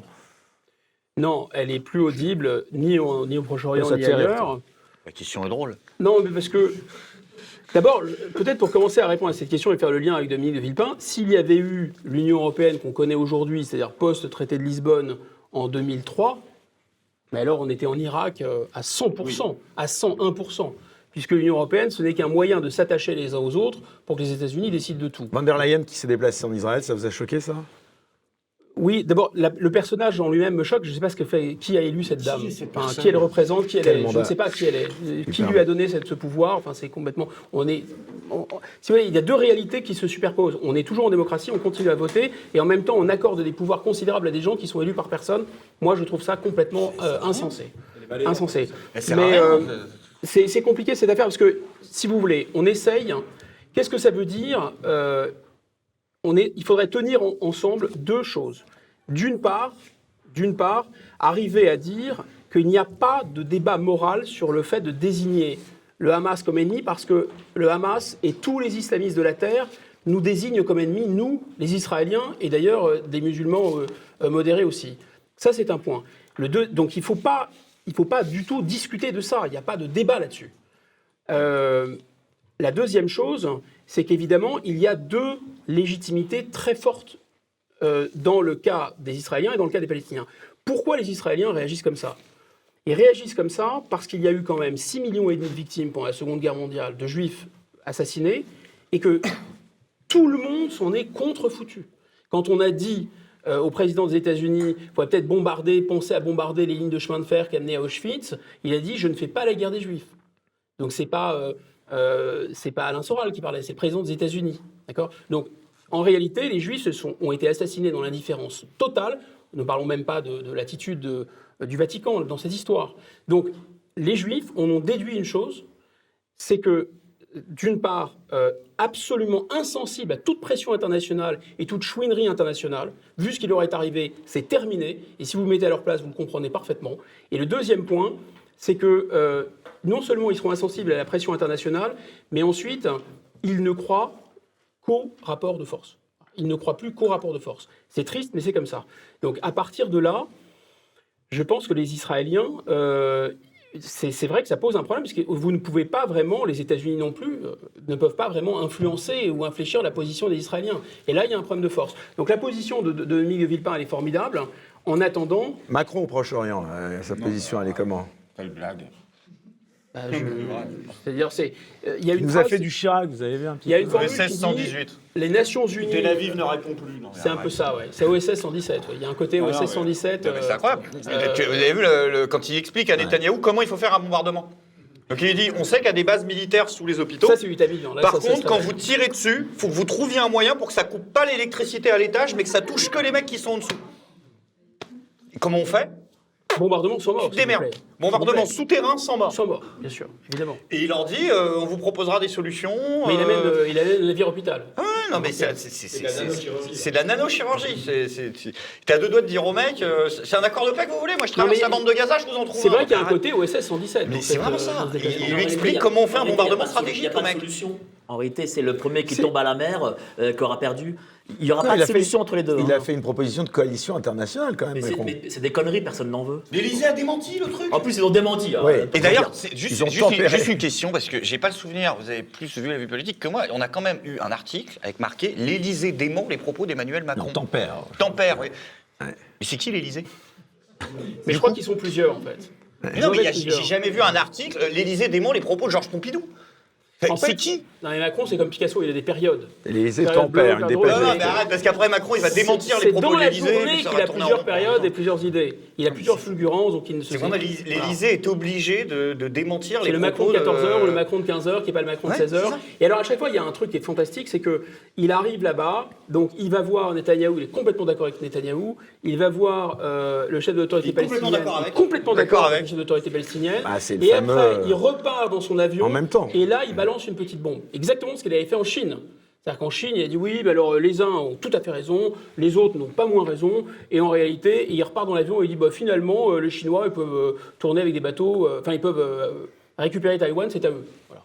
Alors, évidemment, les gens ont trouvé ça complètement... Non, il a dit l'inverse. Quand il est reparti dans son avion, il a au contraire dit que les Chinois en aucun cas devaient récupérer Taïwan, alors qu'il leur avait dit tout à fait le contraire pendant toute sa visite. Donc c'est complètement insensé. Et là, il me semble qu'avant de récupérer l'avion, avant de remonter dans son avion, il a dit il n'y a plus de cessez-le-feu. Alors, il a commencé par dire qu'il y avait un cessez-le-feu. Enfin, c'est complètement fou. Mais Macron, il nous ridiculise dès qu'il part, enfin dès qu'il sort des frontières françaises. En réalité, toi, t'es objectif, toi. Il nous ridiculise, mais c'est une réalité. À l'époque, quand Jacques Chirac venait en Israël et en Palestine, bah, ça voulait dire quelque chose. Il montrait une sorte de présence. Il montrait qu'il y avait la France qui existait. Aujourd'hui, qu'est-ce qui se passe? Il dit qu'il arrive, il n'y a rien. C'est normal. C'est pas même quand François Hollande il déboule quelque part, il tripote pas les gens. Il n'insulte pas la moitié du pays et il chie pas sur la table avant de se barrer. Et cette proposition qui est ridicule, mais on est la risée du monde. Voilà, il faut dire les choses de la risée du monde. Il y a quelqu'un qui a eu cette formule, qui a dit les Nations Unies nourrissent, enfin envoient des vivres, dans les États-Unis bombardent, les Nations Unies nourrissent et l'Union européenne paye. Donc Macron, il a juste dit bon, la France, elle soigne. Voilà, donc il y aura le bateau et s'il y a des blessés, on les soignera. Ce qui est aussi une énorme blague, parce que si on voit le nombre de places qu'il y a dans cet hôpital par rapport aux besoins éventuels de la population, enfin, tout ça est une... Oui, sauf qu'on oublie quand même une donnée très importante qui peut tout changer, c'est que le Charles de Gaulle a quitté son port d'attache la semaine dernière. Mais il n'est pas en révision, là? Non, c'est bon, là. Ça y est, c'est bon. J'aimerais qu'on revienne au thème de ce débat, le terme de choc des civilisations. Est-ce que ça vous paraît comme expression appropriée pour qualifier ce qui se passe, la situation au Proche-Orient? Non. Non, je pense que c'est pas le choc des civilisations. Il n'y a pas des civilisations qui s'affrontent. Non, il y a une force révolutionnaire qui s'appelle l'islamisme. Cette force révolutionnaire, elle a commencé On est d'accord là-dessus ou pas, Yanis Dalouche? Mais plus ou moins, on va dire que dans le constat, je peux être d'accord, mais pas dans la globalité du discours. Je pense que c'est pas réductible seulement à l'islam. C'est un vrai... Ce qui se passe entre les Israéliens et les Palestiniens, c'est un vrai conflit territorial et colonial. C'est pas incompatible. C'est pas incompatible. Et où, chez certains individus, on instrumentalise une forme d'islam un peu belliqueux et chez certains individus, vous avez vu les foules qui se sont déplacées. C'est chez certains individus. Encore une fois, c'est pas une écrasante majorité de. Je pense pas que l'écrasante majorité. Dit qu'à l'aéroport en Ingouchi, il y avait 10 personnes. Enfin, il y a quand même un truc. 10 puissance 10 peut-être. Vas-y, après je te répondre. Vas-y. Vous savez que les tensions sont très très vives. Mais pour ce qui est de l'islam comme dans sa dimension prépondérante, non, je suis pas d'accord. Je pense que c'est vraiment un souhait des populations, c'est vraiment une forme d'insurrection politique et où l'islam peut servir d'exutoire guerrier. Non, mais c'est éthémique. C'est des juifs contre des Arabes. Et même si les Palestiniens ont un État, il y aura quand même la guerre. Et ça ne sortira pas. C'est vraiment le premier qui tombe à l'eau qui a perdu. Voilà, ce sera ça le final. Ce ne sera pas autre chose. Il y a quand même une dimension, oui. Mais ce n'est pas l'Occident contre l'Orient. Quand Netanyahou te dit « Nous sommes le peuple de la lumière, ils sont le peuple des ténèbres », après, ils leur ont coupé l'électricité, ça aide un peu. Mais je veux dire, ça veut quand même dire quelque chose. C'est ce que je viens de dire. C'est ce que je viens de dire. Voilà. Guillaume, vous êtes d'accord avec cette analyse ou pas? Qui ont l'envie d'en faire un choc de civilisation. Si tu regardes de façon très empirique, dédramatisée de tout, ce sont des forces politiques qui se sont constituées au fur et à mesure des actions guerrières, diplomatiques, d'un certain nombre de personnes, États-Unis, Europe, Israël, différents mouvements de résistance palestinienne qui se sont succédés, parce qu'il y a une époque, c'était moins religieux que ça, quand c'était le Front de libération de la Palestine. Vous êtes d'accord avec ça? Il y a plein de choses. Ouais, mais si on décide d'en faire, comme Damien Rieu, il y a 2 semaines, un conflit de civilisation, c'est un conflit de civilisation. Mais en fait, en vrai, c'est des gens à quelques milliers de kilomètres qui se battent les uns contre les autres. Moi, je ne sais pas si Israël est la représentation la plus absolue de ma civilisation. Lui dit que c'est l'Occident contre l'Orient, ce qui n'est pas le cas. C'est-à-dire que nous, Français, qui sommes occidentaux, nous ne sommes pas en guerre contre les Arabes, par exemple. Il parle de guerre. Gagner cette guerre. Non, mais lui parle de civilisation, c'est-à-dire que les Américains, les Anglo-Saxons, les Français. C'est intéressant parce qu'on ne peut pas nier ça. Quand on voit ce qui s'est passé en Ingouchie, on voit bien qu'il y a cette force révolutionnaire dont je parle, qui est l'islamisme, qui est un peu comparable au nazisme, au fascisme, qui est comparable au bolchevisme, qui est comparable à toutes sortes de mouvements. Puis quand les sociétés traditionnelles rentrent dans la modernité, il y a une espèce, c'est comme si vous les passiez au micro-ondes, donc il y a une espèce de phénomène d'ébullition. Et les peuples peuvent devenir un peu zinzin. C'est arrivé en Iran en 79. Là, il y a une espèce d'inflammation, et je pense que s'il y avait vraiment, là, tout l'Iran, sauf quelques exceptions, les gens étaient vraiment à fond derrière l'ayatollah Khomeini. Et ça a pris, 79, 89, 99, 2009, 2019, vous voyez, ça a pris 50 ans. On est maintenant en train de sortir de ça en Iran. Je pense que l'Iran en a assez de ces histoires d'islamisme. Ils ont fait leur maladie infantile de la modernité. Mon analyse, c'est que la plupart du monde arabo-musulman n'est pas sorti de cette zone des dangers ou de cette zone de turbulence. De sorte que, oui, bien sûr, on peut avoir une position beaucoup plus nuancée et balancée sur la cause nationale palestinien contre israélien, guerre d'État-nation, combat de 2 États-nations. Évidemment, l'idée de se solidariser un tant soit peu avec l'islamisme, c'est une folie. Et en plus, l'islamisme est déjà chez nous, nous a déjà massacrés, J'allais etc. vous poser cette question pour la sécurité des Français aujourd'hui. Et par contre, est-ce que ça veut dire qu'on déclenche la guerre des civilisations? Non, surtout pas. C'est pas la guerre contre l'islam. C'est d'ailleurs pas, à mon avis, un retour à l'islam. Et encore une fois, on peut dire aussi que l'islam, ce n'est pas la religion des bisounours. Il ne faut pas confondre avec le christianisme. L'islam peut poser des problèmes, etc. Tout ce que disait Zemmour n'est pas faux. Mais d'assimiler l'islamisme ou la force révolutionnaire, le djihadisme, Daesh, le Hamas, à ce qu'est l'islam, c'est une pure folie, évidemment. C'est complètement délirant. Le christianisme, c'est pas non plus les bisounours, il faut arrêter de dire des trucs. Je parle. Même le texte, Jésus n'a pas dit je vais embrasser moi, tout ça. Il est quand même venu en disant je suis pas là pour apporter la paix, je suis là pour apporter le glaive. Mais non. Mais bien sûr que si. On va faire un truc de théologie, t'as pas compris le gun. Non mais si, c'est une réalité. Relis les textes, ouvre les textes. Oui, et le père se dressera contre le fils et le fils se dressera contre la mère. Ça veut dire qu'il sait que quand il va arriver dans une famille et donner son discours, ça va foutre le bordel et que tout le monde va se foutre sur la gueule. Troisième et dernier point d'analyse, donc on a bien compris, il y a un combat national. Il y a cette force révolutionnaire qui s'appelle l'islamisme et qui nous agresse, comme il agresse Israël, ils agressent les pays musulmans. Mais je vais y arriver, je pense. Le troisième truc, c'est qu'il y a des pays qui ont décidé de renverser l'ordre mondial, qui s'appellent la Chine et la Russie, que ces pays voient évidemment avec beaucoup d'intérêt ce qui se passe et en profitent pour affaiblir l'hégémonie occidentale. Moi, il me semble que la position naturelle de la France, c'est celle de l'Inde, c'est celle de la Turquie. C'est pas celle de s'aligner, de courir derrière les États-Unis, mais c'est pas non plus de courir derrière Poutine ou la Chine sous prétexte qu'ils vont nous débarrasser du dollar. Parce que si les États-Unis se sont comportés comme un éléphant dans une boutique de porcelaine avec le droit international, vous imaginez ce que va faire Xi Jinping ou Poutine avec le droit international. Enfin, là, on va regretter l'hégémonie américaine, à mon avis. 2 choses à propos d'Israël. Il y a pas mal de gens qui laissent entendre qu'un ancien Premier ministre israélien, on en a parlé tout à l'heure, a confirmé que Netanyahou aurait peut-être su pour l'attaque. D'abord, est-ce que vous y croyez? Est-ce que si c'est le cas, il pourrait être jugé pour cela? Et deuxième question que je vous pose, quand il y a un ministre de la Défense israélien qui qualifie le Hamas d'animaux humains, ça vous inspire quoi? Donc d'abord sur Netanyahou, vous disiez que vous avez peut-être des informations. Je ne sais pas si vous l'avez entendu aussi, cette petite musique selon laquelle il savait.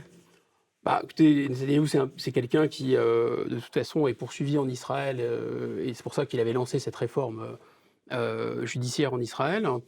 Et c'est quelqu'un de notoriété publique qui, effectivement, a vu plutôt d'un bon œil le fait de confier... c'est pas lui qui a confié au Hamas, quand même, il ne faut pas dire n'importe quoi, la bande de Gaza, c'est des élections qui ont donné le pouvoir au Hamas, mais ensuite le Hamas est maintenu par la force, et le gouvernement israélien non seulement n'a rien dit, mais surtout, il était... ils ont acheminé de l'argent qui venait du Qatar, et ça s'est fait pour alimenter le Hamas, et ça s'est fait...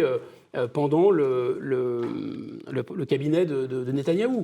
Donc oui, pour eux, c'est une évidence que non seulement ça divisait le camp palestinien, mais surtout ça permettait de donner un argument qui était de dire, attendez, les Palestiniens, il faut négocier avec eux, les islamistes, il n'y a rien à négocier. Voilà, donc c'est tout à fait vrai. Et c'était assumé de leur part en plus, puisque le fait d'avoir des islamistes fait en sorte qu'on n'a pas d'interlocuteur fiable, et par conséquent, ça met sous le tapis la question des deux États. Le savent. Allez les amis, on va clore ce débat. En tout cas, c'était assez remarquable d'entendre l'ancien franc-maçon défendre Jésus tout à l'heure. J'ai un peu souri. Il a mal défendu en plus. Oui, en plus. Très mal défendu. Alors, il y a une tradition aussi dans cette émission, malgré tout, pour parler un petit peu plus légèrement. Le verset ? S'il te plaît, s'il te plaît. Je te l'ai cité tel quel. Bon, vous poursuivrez ce débat hors antenne. Alors, il y a une tradition, et je vous demande de l'applaudir. C'est Ignace, qui est notre dessinateur, qui, comme autant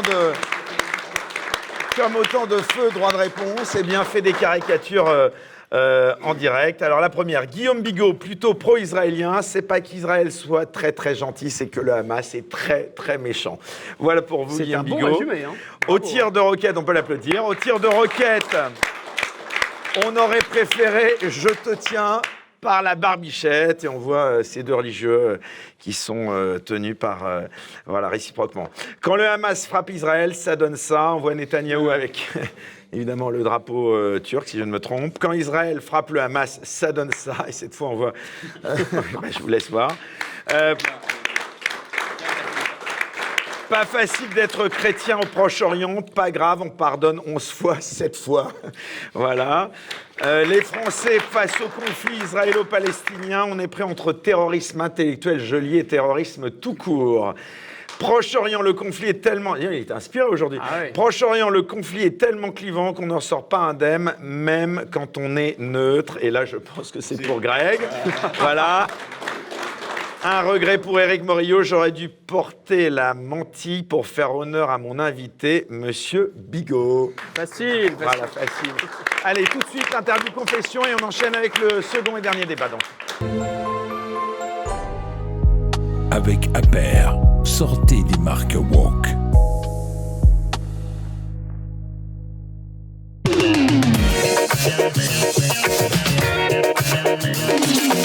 Allez, c'est la petite pause entre les deux débats, des questions un peu à la façon Madeleine de Proust. C'est une seule condition, vous répondez très rapidement, Guillaume Bigot. Première question. Quel est le livre qui vous a le plus marqué dans votre vie? La République de Platon. La réponse est rapide, impec. De quel pays faut-il s'inspirer? Le Japon. Pourquoi? Parce que c'est un pays qui ne compte que sur lui-même et où il y a à mon avis, vraiment un très très haut degré de civilisation et de civilité. Et là, on l'entend ou pas? Il prend pas tellement. Non, ils ont un seul problème, les Japonais, c'est qu'ils font plus de gosses. Donc c'est un pays vieillissant, malheureusement. La démographie est clé, quand même. Troisième question. Quel est l'événement qui a changé le cours de votre vie? Le 11 septembre. Que vous aviez prévu, presque, on peut le dire. Alors, pas sur la partie opérationnelle, mais le livre... Ou alors vous étiez informé. Non, les Arabes sont très chers, je n'avais pas les moyens. Le livre était sur la dangerosité, notamment d'Al-Qaïda, c'est vrai. Et en fait, comme Al-Qaïda avait déjà essayé d'attaquer les États-Unis de plusieurs manières, j'ai imaginé effectivement qu'ils attaquaient New York. Bon, ils auraient pu attaquer autre chose, mais deuxièmement, l'intérêt de ce livre, c'était de dire que la guerre sera de retour, la guerre de haute intensité sera de retour. Ce que nous appelions à l'époque la guerre, c'était des opérations où on bombardait des gens qui n'étaient pas capables de se défendre, quoi. Mais la vraie guerre, où on peut perdre, c'est ça la guerre. La définition de la guerre, c'est qu'on ne sait pas comment ça va finir, hélas. Avant-dernière question. Quel trait de caractère détestez-vous par-dessus tout? La lâcheté. Pensez à quelqu'un? À notre classe politique. Parce que je pense qu'il y a beaucoup de vertus, il y a beaucoup de qualités qui sont plus importantes que le simple courage. Mais en réfléchissant, on se dit que s'il n'y a pas le courage, il n'y a rien. En fait, en réalité. Toutes les autres qualités, par exemple l'intelligence, une qualité bien sûr, le discernement, la prudence, etc. Mais si vous êtes lâche, vous voyez, ça finit mal. Allez, dernière question. Quel est l'adversaire que vous respectez le plus? Jean-Luc Mélenchon? Non, vous le respectez peut-être pas beaucoup. Je respecte comme orateur. C'était un des derniers grands tribuns. Ensuite, je trouve qu'il est un peu perdu pour la République, il me semble, mais bon, c'est un autre débat qu'on aura sans doute une autre fois. Quel adversaire je respecte le plus, c'est ça? La réponse ne me vient pas spontanément, donc c'est mauvais signe, en fait. Je pense qu'il y a vraiment... Pour moi, si on prend Emmanuel Macron, pas comme personne, mais comme... on va dire, énarque terminal. Ce qu'il représente. Voilà, c'est ça, c'est la quintessence de la classe dirigeante. Il a toutes les idées stupides de la classe dirigeante, il a toute l'arrogance et l'outrecuidance de la classe dirigeante. On a l'impression de lire l'Ancien Régime et la Révolution, c'est vraiment, moins ces aristocrates étaient utiles socialement et plus ils étaient arrogants. On est vraiment dans l'archétype macroneux. Un point commun avec Mike Borowski. Enfin, son avis, hein, je parle sur Macron. T'as le même, tu portes le même. Voilà. J'ai eu peur, je crois que tu me... mais j'ai pas de... je connais pas, alors j'ai pas d'animosité personnelle, tu vois, contre le personnage, mais je pense ce qu'il représente, c'est vraiment affreux. Ouais. Allez, on se retrouve maintenant pour le dernier débat de la soirée. Encore un débat sensible. À tout de suite. Le monde sera-t-il multipolaire demain? Face à la multiplication des conflits, quelle est la recomposition de la géopolitique mondiale? La communauté internationale existera-t-elle encore? Que pèse encore la France sur la scène mondiale? Voilà, c'est à présent un deuxième thème que nous allons aborder ensemble avec vous, Guillaume Bigot. Tout d'abord, avant de faire intervenir nos sociétaires, l'ONU est en train de donner... Ça, c'est Charles Mathieu qui ouvre une bouteille. D'ailleurs, vous prenez peut-être un peu... Non, à l'eau, vous êtes à l'eau, vous prenez pas de vin, vous. Mais comme vous, je vous imite. Ah bah, voyez. Je vous balance aussi. C'est bien. J'ai L'ONU... essayé d'arrêter l'eau, mais j'ai fait une rechute. L'ONU, quelle image vous avez de cette organisation? C'est pas une image d'impuissance incroyable que l'ONU est en train de donner au monde, là? L'ONU est le pire système international à l'exception de tous les autres. C'est-à-dire que c'est intéressant qu'il y ait une agora dans laquelle les États-nations puissent parler. Ensuite, évidemment, il reste... Ça sert à rien, comme ce non, machin, ça ne comme servait disait pas De à Gaulle. rien. Ce qui servait à quelque chose, c'est le Conseil de sécurité. Et ce qui servait à quelque chose, c'est vraiment... Il y avait une sorte de ligne rouge au-delà de laquelle on ne pouvait pas aller. Malheureusement, les plus puissants... Et c'est Montesquieu, c'est-à-dire que seul le pouvoir arrête le pouvoir quand les gens deviennent hégémoniques, c'est-à-dire qu'aucune coalition d'États pouvait arrêter les États-Unis après 91. Je vous rappelle qu'on ne parlait pas de mondialisation avant 91. On en a parlé parce que justement, la mondialisation, c'est une anglo-saxonisation, ou c'est une américanisation. Et donc, plus personne ne pouvait arrêter les États-Unis. Et donc, en Irak, ils ont totalement tourné le dos à la Charte des Nations Unies. Et ensuite, il y a eu la réponse du berger à la bergère, l'invasion du 24 février de l'Ukraine par la Russie. Là, deuxième gros coup de canif, c'est même plus un coup de canif, c'est un coup de tronçonneuse dans le contrat des Nations Unies. Jusque-là, les grandes puissances s'efforçaient un minimum de respecter, disons, la base des Nations Unies. Et donc le Conseil de sécurité ne servait pas à rien. C'est la fin du multiculturalisme. Tant qu'on ne dissout pas l'OTAN, eh ben, on aura ce qu'on vit actuellement. Parce que c'est aussi ça, le truc. C'est qu'on est aujourd'hui, on veut à chaque fois occidentaliser, on est l'Occident contre l'Orient.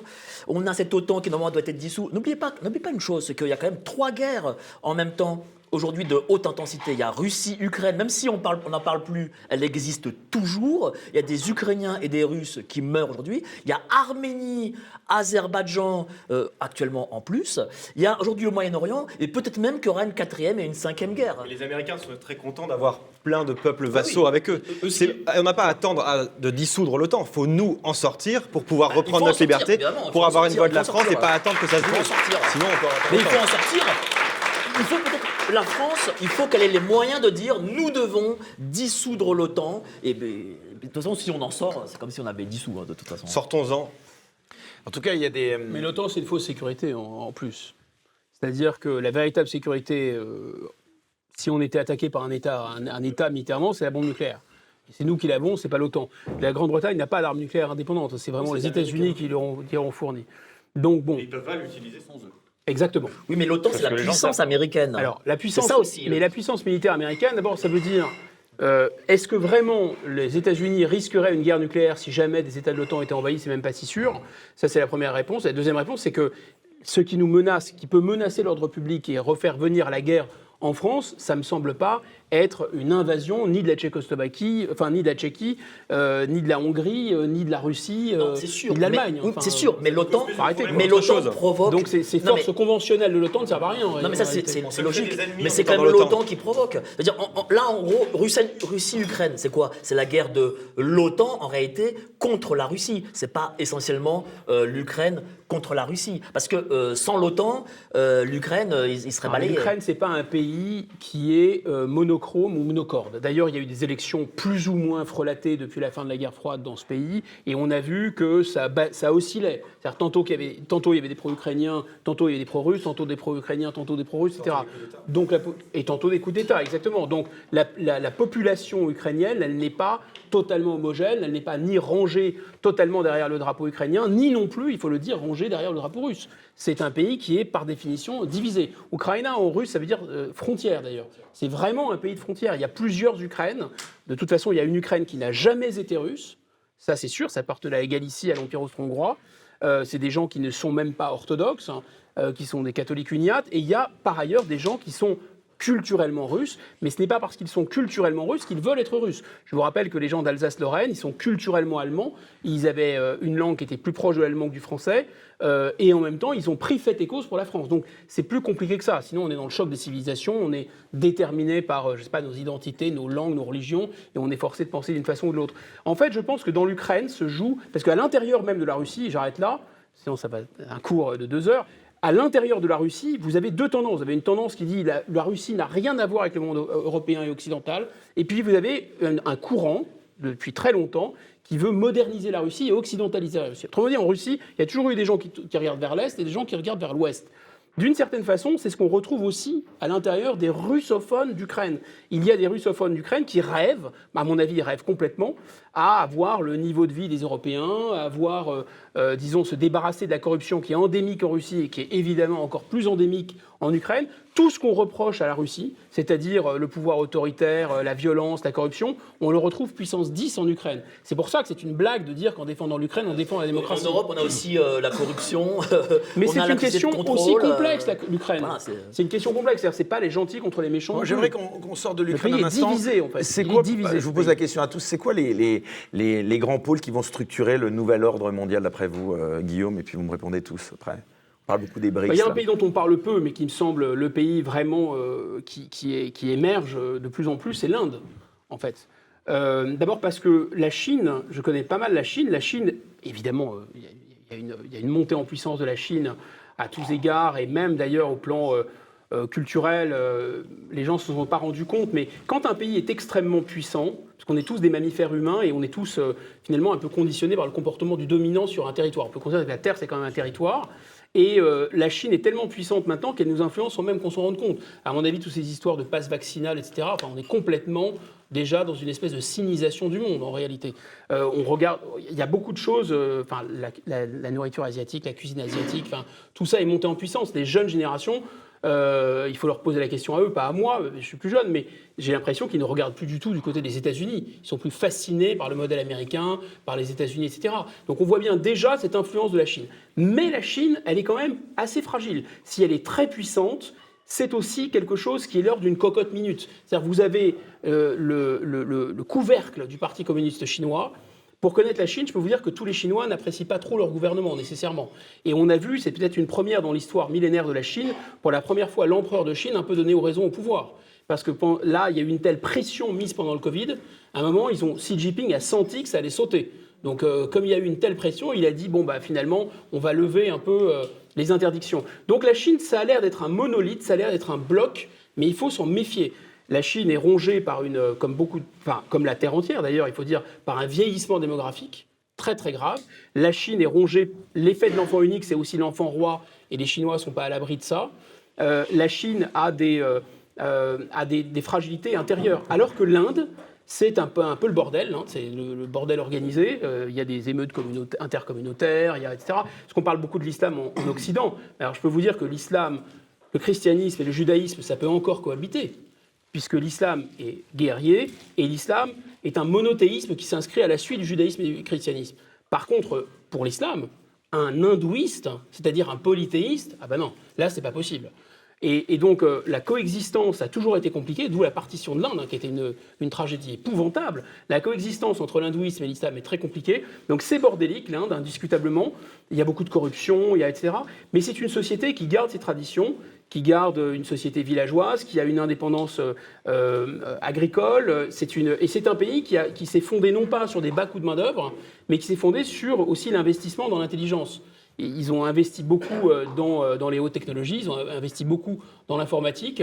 Ça devient maintenant une véritable puissance militaire. Il y a un patriotisme indien très, très fort. Moi, je pense que c'est un État qui va compter de plus en plus. En tout cas, l'Union européenne, c'est pas un des pôles qui va compter d'après vous. Je ne sais pas ce que c'est. Avec toutes ces divisions. Je ne sais pas. Non, mais sincèrement, c'est une organisation internationale, c'est pas un État. C'est une organisation internationale, je te le parle tout de suite, qui joue aux États. Voilà. Et ils jouent aux États comme on joue à la dinette. Enfin, c'est une blague. Il n'y a pas d'armée, il n'y a pas de police, il n'y a rien. Non, mais aujourd'hui, les jeunes, ils sont pris en main par le mondialisme et la globalisation. C'est-à-dire par le capitalisme américain. Ils ne sont pas pris en main par TikTok. Enfin, un peu, mais je veux dire, ils sont pas. Mais c'est pas le modèle chinois. C'est pas le modèle chinois qui les prend en main. Je veux dire, les jeunes, s'ils ont les cheveux bleus, ils sentent non binaires. Je veux dire, en Chine, ça n'existe pas, quoi.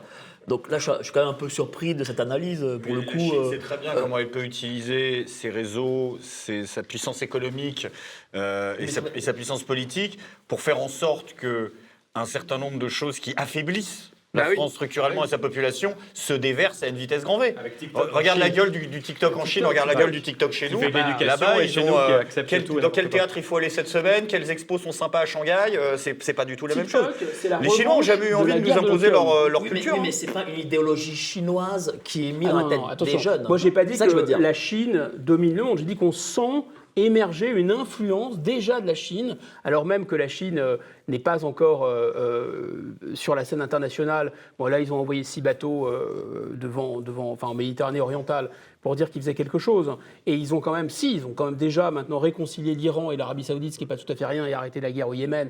Je dis ça vraiment, non pas sans ironie, mais avec beaucoup d'ironie, une ironie grinçante et une ironie terrifiante, parce qu'en fait, effectivement, on se rend compte aussi que dans cette affaire Israël-Palestine, c'est quand même une boîte à fantasmes, quoi. C'est-à-dire, les Ouïghours, c'est un cauchemar absolu. Il y a des millions de gens qui sont martyrisés, ils sont vraiment traités comme des moins que rien. Bon, ça n'a pas l'air de mobiliser grand monde non plus, hein, il faut le dire. Éric, au-delà de la Chine, l'Extrême-Orient a beaucoup plus d'influence culturelle aujourd'hui qu'il y a 30 ans, avec la Corée, le Japon.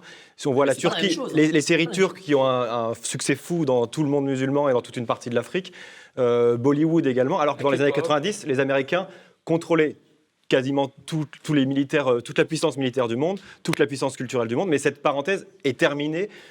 Les Américains ont eu un moment de 25 ans. C'est une exception culturelle pour le Japon. Il s'est quand même toujours positionné culturellement avec une certaine influence en Europe particulièrement. Les Américains ne sont plus omnipotents comme dans les années 90. Ils ont vu, guerre après guerre et influence culturelle après influence culturelle, qu'aujourd'hui, ils ne pourraient plus faire ce qu'ils ont fait en Yougoslavie, en Irak, en Afghanistan, parce qu'ils n'ont plus cet impérium aussi fort qu'à l'époque. Et ils ne peuvent plus décider de tout. Je crois que beaucoup de néoconservateurs n'ont toujours pas compris qu'ils se prenaient branlée après branlée et qu'ils pensent qu'on peut toujours le faire. En tout cas, ils ont essayé en Syrie de mettre fin au régime de Bachar al-Assad. Et l'une des fins de cet hégémon américain a été la guerre de Syrie, où les Américains n'ont pas réussi à avoir ce qu'ils voulaient. Parfait.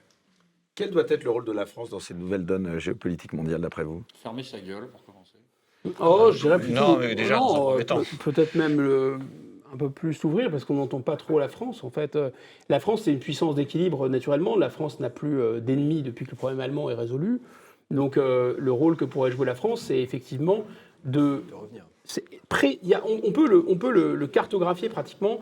C'est-à-dire, il y a la puissance hégémonique américaine qui est sur le déclin. Il y a la Russie et la Chine qui se sont accoquinés pour essayer de renverser et d'étrangler cette hégémonie américaine et qui essayent de vectoriser, de mobiliser ce fameux Sud global, les BRICS, etc. Moi, je pense que l'intersection de la France, elle est justement là. C'est-à-dire, elle est elle est dans le fait que beaucoup de pays, probablement il y a 194 pays dans le monde, il y a beaucoup plus de pays qui n'ont envie ni d'obéir aux Chinois, ni d'obéir aux Américains, et de n'obéir à personne. Et donc la France est le leader naturel de ces pays, avec l'Inde, peut-être avec la Turquie, peut-être avec d'autres.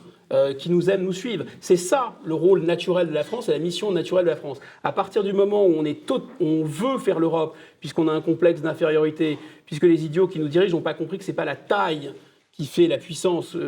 Sinon, Venise n'aurait pas dominé le monde. Venise, c'est tout petit. La Grande-Bretagne n'aurait pas dominé le monde. La Grande-Bretagne, c'est tout petit. Donc, ils ont cette idée stupide de la taille. Il faut être gros, énorme, etc., gigantesque. Si on n'est pas un continent, on n'est rien. Ils raisonnent avec des raisonnements vraiment idiots, empruntés au libéralisme, d'économie d'échelle, faire des économies d'échelle et compagnie. Bon, on voit bien un pays comme Israël. Voilà, si la France était mobilisait son épargne, investissait massivement dans les hautes technologies, investissait massivement dans la formation de ses élites, si elle avait la même richesse qu'Israël, elle aurait 4 fois le PIB qu'elle a aujourd'hui. Et si on n'avait pas, par exemple, diminué notre budget de défense, on serait plus puissant aujourd'hui sur le plan conventionnel que la Russie. C'est ça la réalité. Mais c'est bizarre. Donc, vous dites quand même sur l'Allemagne. Puissance. C'est quand même bizarre parce que vous dites sur l'Allemagne. Vous dites souverainiste et vous dites ah mais non, les Allemands c'est plus nos ennemis. Bah si, ça reste nos ennemis au sein de l'Union européenne parce que là aujourd'hui on est quand même un peu sous tutelle allemande et même pas qu'un peu d'ailleurs. C'est pas faux sur le plan économique, c'est même vrai. Mais pour le coup, les Allemands, comme les Japonais à l'autre bout du monde, ce sont des puissances déclinantes. Ce sont des vieux, ils sont en Birkenstock pour les Allemands. Et voilà, c'est des gens qui font plus de gosses et qui savent d'ailleurs. En plus, ils ont renoncé à toute ambition, disons, militaire et politique, peser sur les affaires du monde. Vraiment, quand on nous dit c'est le retour de l'Allemagne, etc., bon, ils ont acheté des F-35, quoi. Voilà, c'est l'histoire. Ils n'ont pas reproduit des armes en grande quantité. L'Allemagne est en train de reproduire le Saint-Empire germanique. Ils gèrent leur déclin de manière très intelligente, et cette gestion du déclin nous affaiblit, nous. Et parce qu'on veut faire l'Europe, on est écrasé effectivement par la gestion de leur propre déclin. Mais je ne les vois pas revenir sur le devant de la scène. Yanis Dalouche, chez LFI, on dénonce la voix de la France actuellement dans le monde. Le problème, c'est que la France, aujourd'hui, n'est plus vue comme un interlocuteur crédible sur la scène internationale. Il y a un renoncement de nos dirigeants au multilatéralisme qui prédominait depuis l'avènement de la doctrine gaulliste. C'était l'idée de ne pas léser les intérêts de certains pays et de s'acoquiner avec les autres au détriment de la majorité. Avec la recomposition à venir du monde à travers les BRICS notamment, je pense qu'il va y avoir potentiellement un élargissement des BRICS, peut-être avec l'intégration des pétromonarchies du Golfe, peut-être de l'Algérie qui est un exportateur important en termes d'hydrocarbures. Et on voit que l'Occident est de plus en plus isolé, acculé d'un point de vue économique. Et ça coïncide aussi avec l'étiolement des États-Unis sur l'économie mondiale. Et peut-être que les États-Unis veulent nous embarquer dans leur effondrement en fait, systémique, parce que leur économie, dans toutes ces contradictions, n'est pas à même de répondre finalement aux besoins de sa propre population. Et on a l'impression que les États-Unis aimeraient bien saper les efforts qui sont consentis par certaines personnes en Occident qui sont de bonne fortune pour préserver finalement un cadre mondial équilibré où on aurait des partenariats réciproques, notamment avec des grands pays, s'incarner autour d'une monnaie compétitive. On voit que l'Arabie Saoudite, de plus en plus, aimerait bien sortir de la tutelle monétaire américaine. Je pense que là, l'idée d'Europe, par exemple, parce que je suis foncièrement européiste, là, l'idée d'Europe serait pertinente. C'est-à-dire s'incarner autour d'une monnaie compétitive. Ce serait probablement intéressant. Plus de distorsion qu'autre chose. Les Européens ne se sont jamais autant détestés les uns les autres au sein de la zone euro que depuis justement qu'ils partagent cette monnaie. Tant qu'on restera dans l'Union européenne, c'est-à-dire à la traîne des Allemands, et tant qu'on restera dans l'OTAN, c'est-à-dire à la traîne des Américains, on ne pourra pas défendre nos intérêts. Et en plus, on aura tous les problèmes de détestation vis-à-vis de l'Allemagne, vis-à-vis des Américains, alors que nous, on ne défend pas nos propres intérêts. Il faut en sortir, il faut reprendre la voie de la France libre et arrêter d'hériter des problèmes des Américains qui se sont créés en 30 ans en allant faire la guerre à tout le monde, en balançant des bombes à tout le monde. Vous êtes pour un Frexit, Guillaume Bigot, comme Florian Philippot?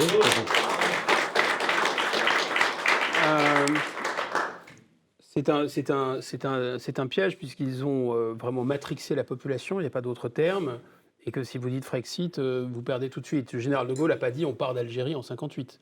Il l'a fait. Je pense qu'il faut effectivement quitter l'Union européenne, qui n'a absolument aucun sens si on arrête de se prêter à ce jeu, mais il faut le faire, il ne faut pas en parler. Il faut le faire réellement. Et je pense que le faire réellement, ça signifie... Si on n'a pas la légitimité populaire. Mais... Il faut dire ce qu'on fait. C'est le principe des élections. Si on veut pouvoir faire quelque chose d'aussi fondamental que sortir de l'Union européenne, il faut le dire extrêmement clairement. Sinon, il y aura déjà tout le système monétaire européiste contre nous. Si on n'a pas la légitimité populaire sur ça, on ne pourra jamais rien faire.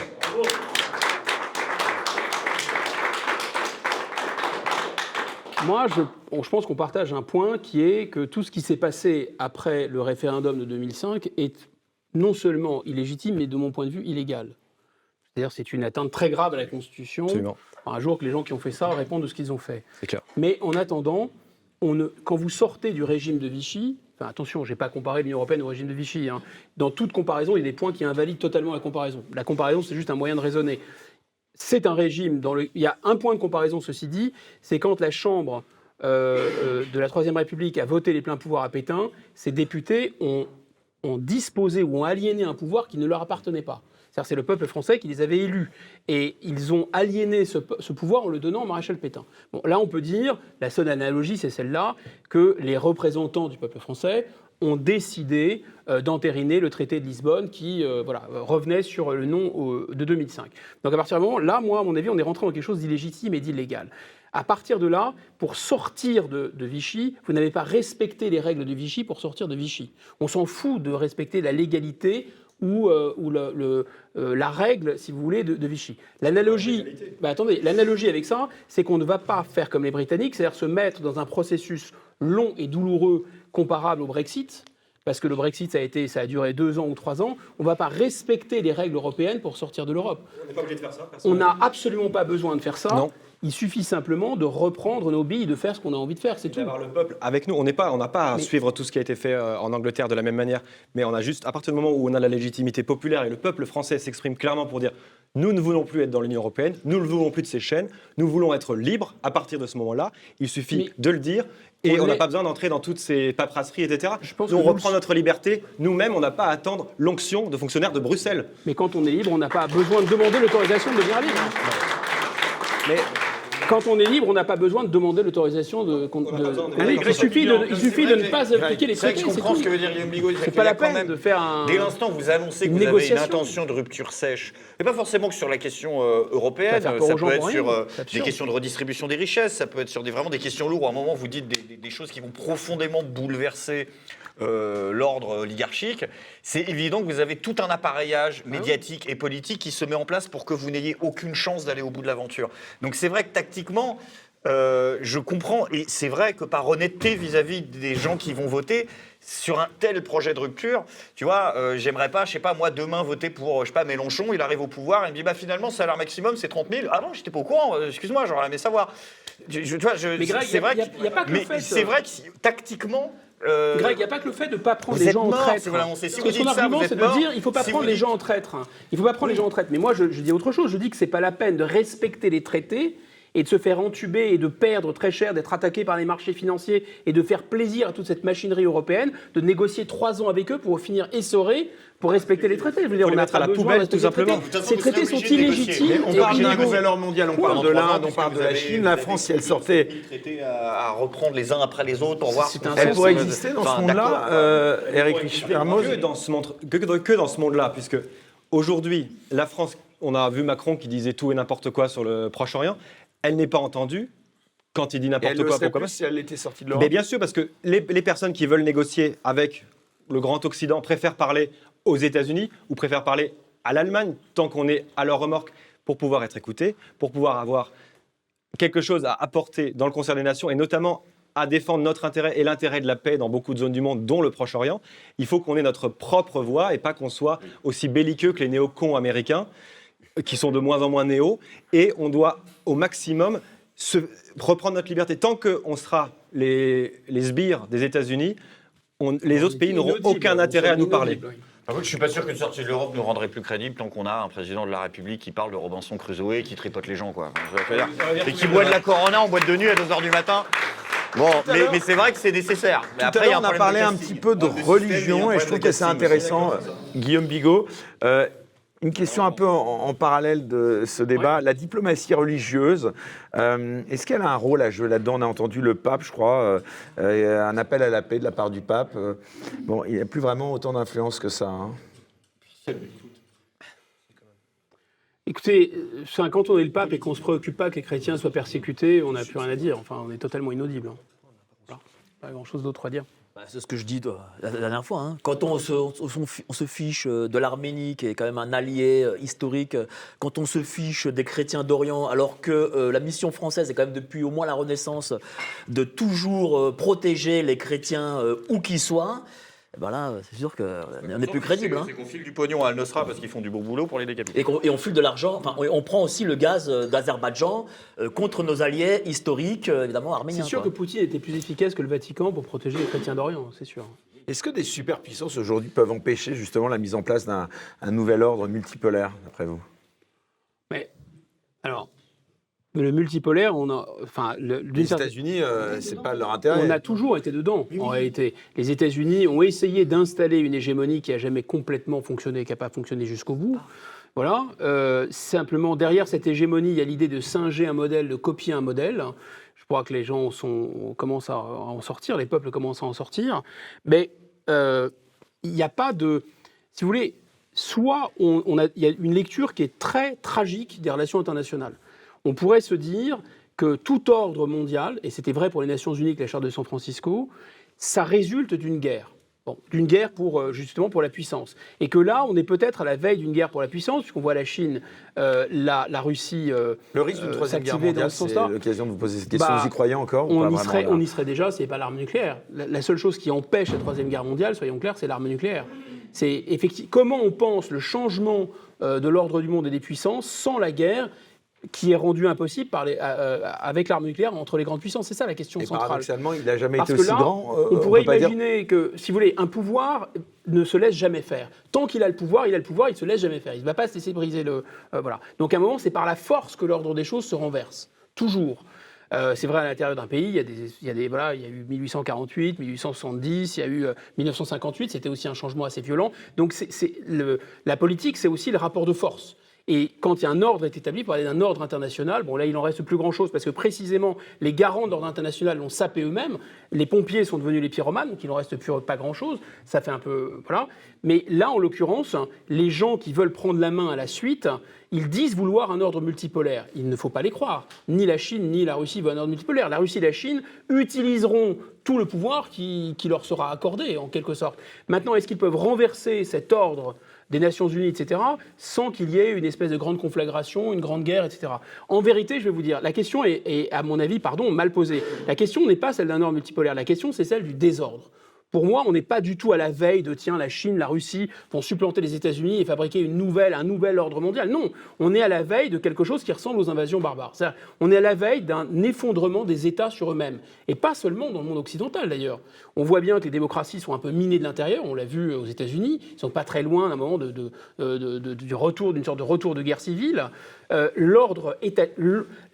est sur ce débat, oui, c'est le choc des civilisations. Mais en réalité, la civilisation occidentale, elle a exporté un modèle qui s'appelle l'État-nation. Et on est bien placé en France, puisque c'est nous qui avons inventé le premier État-nation du monde. On n'a pas seulement inventé le maître étalon, on a inventé l'État-nation. L'État-nation, on voit bien que c'est fragile. Au Sahel, etc., ces nations, c'est des nations en pointillés, les tracés ne sont pas tout à fait... Voilà.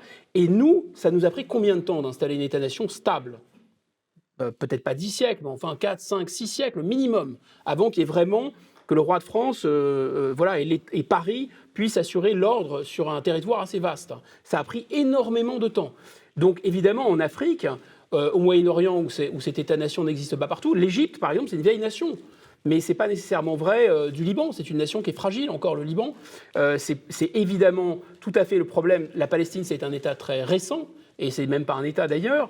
Donc on voit bien que cette question de l'État-nation, elle est fragile. Or, nous, les inventeurs de l'État-nation, si vous voulez, on s'est amusé depuis 40 ans à le détruire nous-mêmes, en le détruisant à coup d'ouverture des marchés financiers, en le détruisant en coup d'ouverture de libre concurrence, etc. On a dit, bon, écoutez, c'est pas grave, vous gagnez 1 500 ou 2 000 euros, mais on va quand même fabriquer des trucs où les gens gagnent 600 euros. On va voir ce que ça va donner. Ah oui, vous êtes au chômage, c'est gênant. Bon, on a fait aussi ouverture des frontières à l'immigration où les gens se déplacent, etc., ils viennent, bref, ce qui fait bien sûr non seulement un effet de concurrence, mais un effet de désordre aussi, parce que ça prend du temps de transformer des Français, des immigrés en Français, ça prend quand même du temps. Pour qu'il y ait une assimilation, il faut quand même qu'il y ait des petits indigènes. Les gens délirent avec ce problème de l'immigration, ils le voient comme un problème moral, le bien contre le mal. C'est pas tellement ça. Pour que l'immigration fonctionne, ça peut fonctionner l'immigration. Il faut qu'il y ait beaucoup de petits Pierre, Mathéo, Kevin, etc., comme dit l'autre, qui puissent transformer les nouveaux arrivants en français au bout de 10 ans, 20 ans, etc. C'est comme ça que ça se passe. Bon, si vous concentrez les gens dans des ghettos et que vous continuez parce que tout le monde ne reste pas dans les cités. Moi, je viens d'une cité, les gens, ils sortaient de la cité quand vous avez réussi. Mais immédiatement, vous re-remplissez le tonneau des Danaïdes. Donc, cette immigration, la mobilité des capitaux, le fait qu'il n'y ait plus de contrôle, mais même sur les sur l'immigration, je pense que Yanis Dalou, je ne vais pas être d'accord. Vous êtes pour le libre-échange, etc. Nous avons abîmé nos États-nations. La construction européenne, c'est un autre moyen d'abîmer l'État-nation. Alors là, Yanis Dalou, vous n'allez pas être d'accord. Dans notre programme, on n'a jamais été pour une débridation, une dérégulation vis-à-vis de l'immigration. On est pour faire respecter la loi. Mais on n'est pas pour régulariser tout le monde, on est pour régulariser les personnes. On est pour régulariser les personnes en situation irrégulière qui travaillent, donc qui cotisent et qui produisent et qui contribuent, nous vous en déplaise, à la productivité du pays. Pour l'aspect immigration. Vous êtes pour la concurrence des travailleurs. Non, c'est... L'armée de réserve du capitalisme. Non, c'est fou. Allez, claquer, la notion... Non, mais il répond, alors. Vas-y, Yanis, réponds. Non, c'est faux. C'est simplement... Ils ont tous contre toi, vas-y. Ah, bien sûr. Non, mais on laisse il n'y a jamais eu d'incitation forcenée à l'immigration de notre point de vue. On est simplement pour faire encore une fois respecter la loi, régulariser les personnes qui travaillent. Et si on ne s'attaque pas, si on prend la chaîne des causalités, si on ne s'attaque pas à la cause première de ces flux migratoires, qui est une part aussi de prédation. Alors c'est quoi la cause d'après toi ? Il y a une part aussi de prédation, de déstabilisation de certains pays, notamment au Sahel, avec une emprise aussi de grandes entreprises, de grandes multinationales occidentales. Oui. C'est la faute du grand méchant blanc. Non, il y a des raisons de départ, c'est évident. Il y a des chocs. Il y a des chocs asymétriques. Au Soudan, par exemple, quand ils se flinguent entre eux, c'est la faute de quelle multinationale ? Non, mais moi je parle de l'immigration. L'immigration soudanaise en France, elle est résiduelle, elle n'est pas du tout représentative. De pays en guerre, etc. Mais il y a aussi beaucoup d'immigration de la part de pays qui ne sont pas en guerre, qui viennent parce qu'il y a des candidats au départ qui ont envie d'avoir une vie meilleure en France. Et si, comme vous voulez le faire, il y a des régularisations ou des naturalisations tous les 2 ans, tous les 3 ans, tous les 5 ans, et bien ça encourage un maximum les gens à venir puisqu'ils sauront... Alors, c'est Siri. Big Brother est parmi nous. Siri s'est invité. C'est un truc incroyable, on est peut-être sur la Bill Gates. Ouais, je ne suis pas sûr de comprendre. C'est l'intelligence artificielle. C'est absolument incroyable. Intelligence artificielle, connerie humaine. On a dit Siri, on n'a pas... Coucher, Siri, coucher. Pas bouger. Voilà. Non, mais il parle plus de mondialisation, c'est fini. Yanis Dalouche, donc du coup, Je ne vois aucune app pour ça. À partir du moment où les personnes viennent, ils viennent parce qu'ils savent qu'ils peuvent avoir une vie, qu'ils peuvent être régularisés, naturalisés et qu'ils peuvent faire leur vie ici. Et donc, c'est à nous de faire en sorte de dire très clairement, comme l'ont fait beaucoup de pays, de dire non, si vous entrez illégalement sur le territoire français, vous ne pourrez pas rester et vous serez renvoyé chez vous. Et puis c'est tout simple, il faut reprendre le contrôle de nos frontières et faire appliquer les OQTF. Mais ça, avant qu'il le dise, je pense qu'on a... Yanis, je pense qu'on pourrait résoudre en grande partie le problème de l'immigration en provenance des pays du Sud. Encore une fois, si on avait des partenariats le co-développement, avec des ça c'est des conneries. Ça c'est avec des partenariats équitables, avec des partenariats équitables entre l'Europe, la France notamment, et un certain nombre de pays d'Afrique. Je suis désolé, qui subissent aussi des formes de prédation, aussi d'assujettissement monétaire. Le franc CFA, par exemple, dont l'émission est garantie par la Banque de France, bride aussi considérablement sur les marchés internationaux. Oui, mais il y a des pressions considérables qui sont exercées sur ces prix. Alors on sait pertinemment. Il y a des pays qui sont partis de la zone CFA. Quand Macron était venu, il y a des pressions politiques considérables sur ces pays. Quand Macron était venu, il y a tellement de pression qu'on a perdu des trentaines d'hommes et on est parti tout de suite. Pour essayer de revigorer la France-Afrique. Bien. Quand Macron avait tenté, dans un numéro très théâtral, de revigorer la France-Afrique, on voyait clairement qui dominait et qui était celui qui était totalement assujetti économiquement parlant. Quand il dit un président élu va changer la climatisation, je veux dire, c'est pas des termes qui sont recevables, et on voit que clairement il y a une domination. Sauf que le lendemain, t'as un présentateur de télé aux 20h Bolloré qui arrive et condamné. dit Macron, on t'en parle. Bolloré qui a été condamné. Non. Attends, Mike, s'il te plaît, Yanis. Non, mais il raconte des conneries. Non. Ce sont des grands ponts. Bolloré, tu l'aimes pas, toi. Enfin, c'est pas que je l'aime pas, j'ai pas d'animosité personnelle contre lui, mais en tout cas, c'est quelqu'un qui, sous pavillon français, encore une fois, encouragé officieusement par l'État français à s'accaparer des parts de marché en Afrique de manière complètement illégale. D'ailleurs, il a été condamné récemment par la justice à indemniser un très grand nombre de personnes dans des plantations qui étaient manifestement qui ne respectaient rien au niveau du droit. Donc on a clairement la France qui est clairement complice de cette prédation économique. Donc tant qu'on n'établira pas de partenariat équitable, honnête et juste avec ces pays, on ne sortira pas de ce péril migratoire sans grande...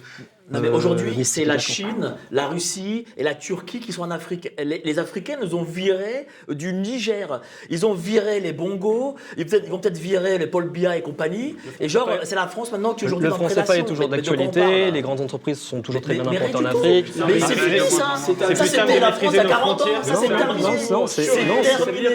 Tant que l'Afrique ne sera pas développée, il faut donc accueillir toute l'Afrique à bras ouverts chez nous. Enfin, c'est le discours absolument hallucinant. Enfin, c'est pas le discours à la frontière que de sauver le monde. C'est ça.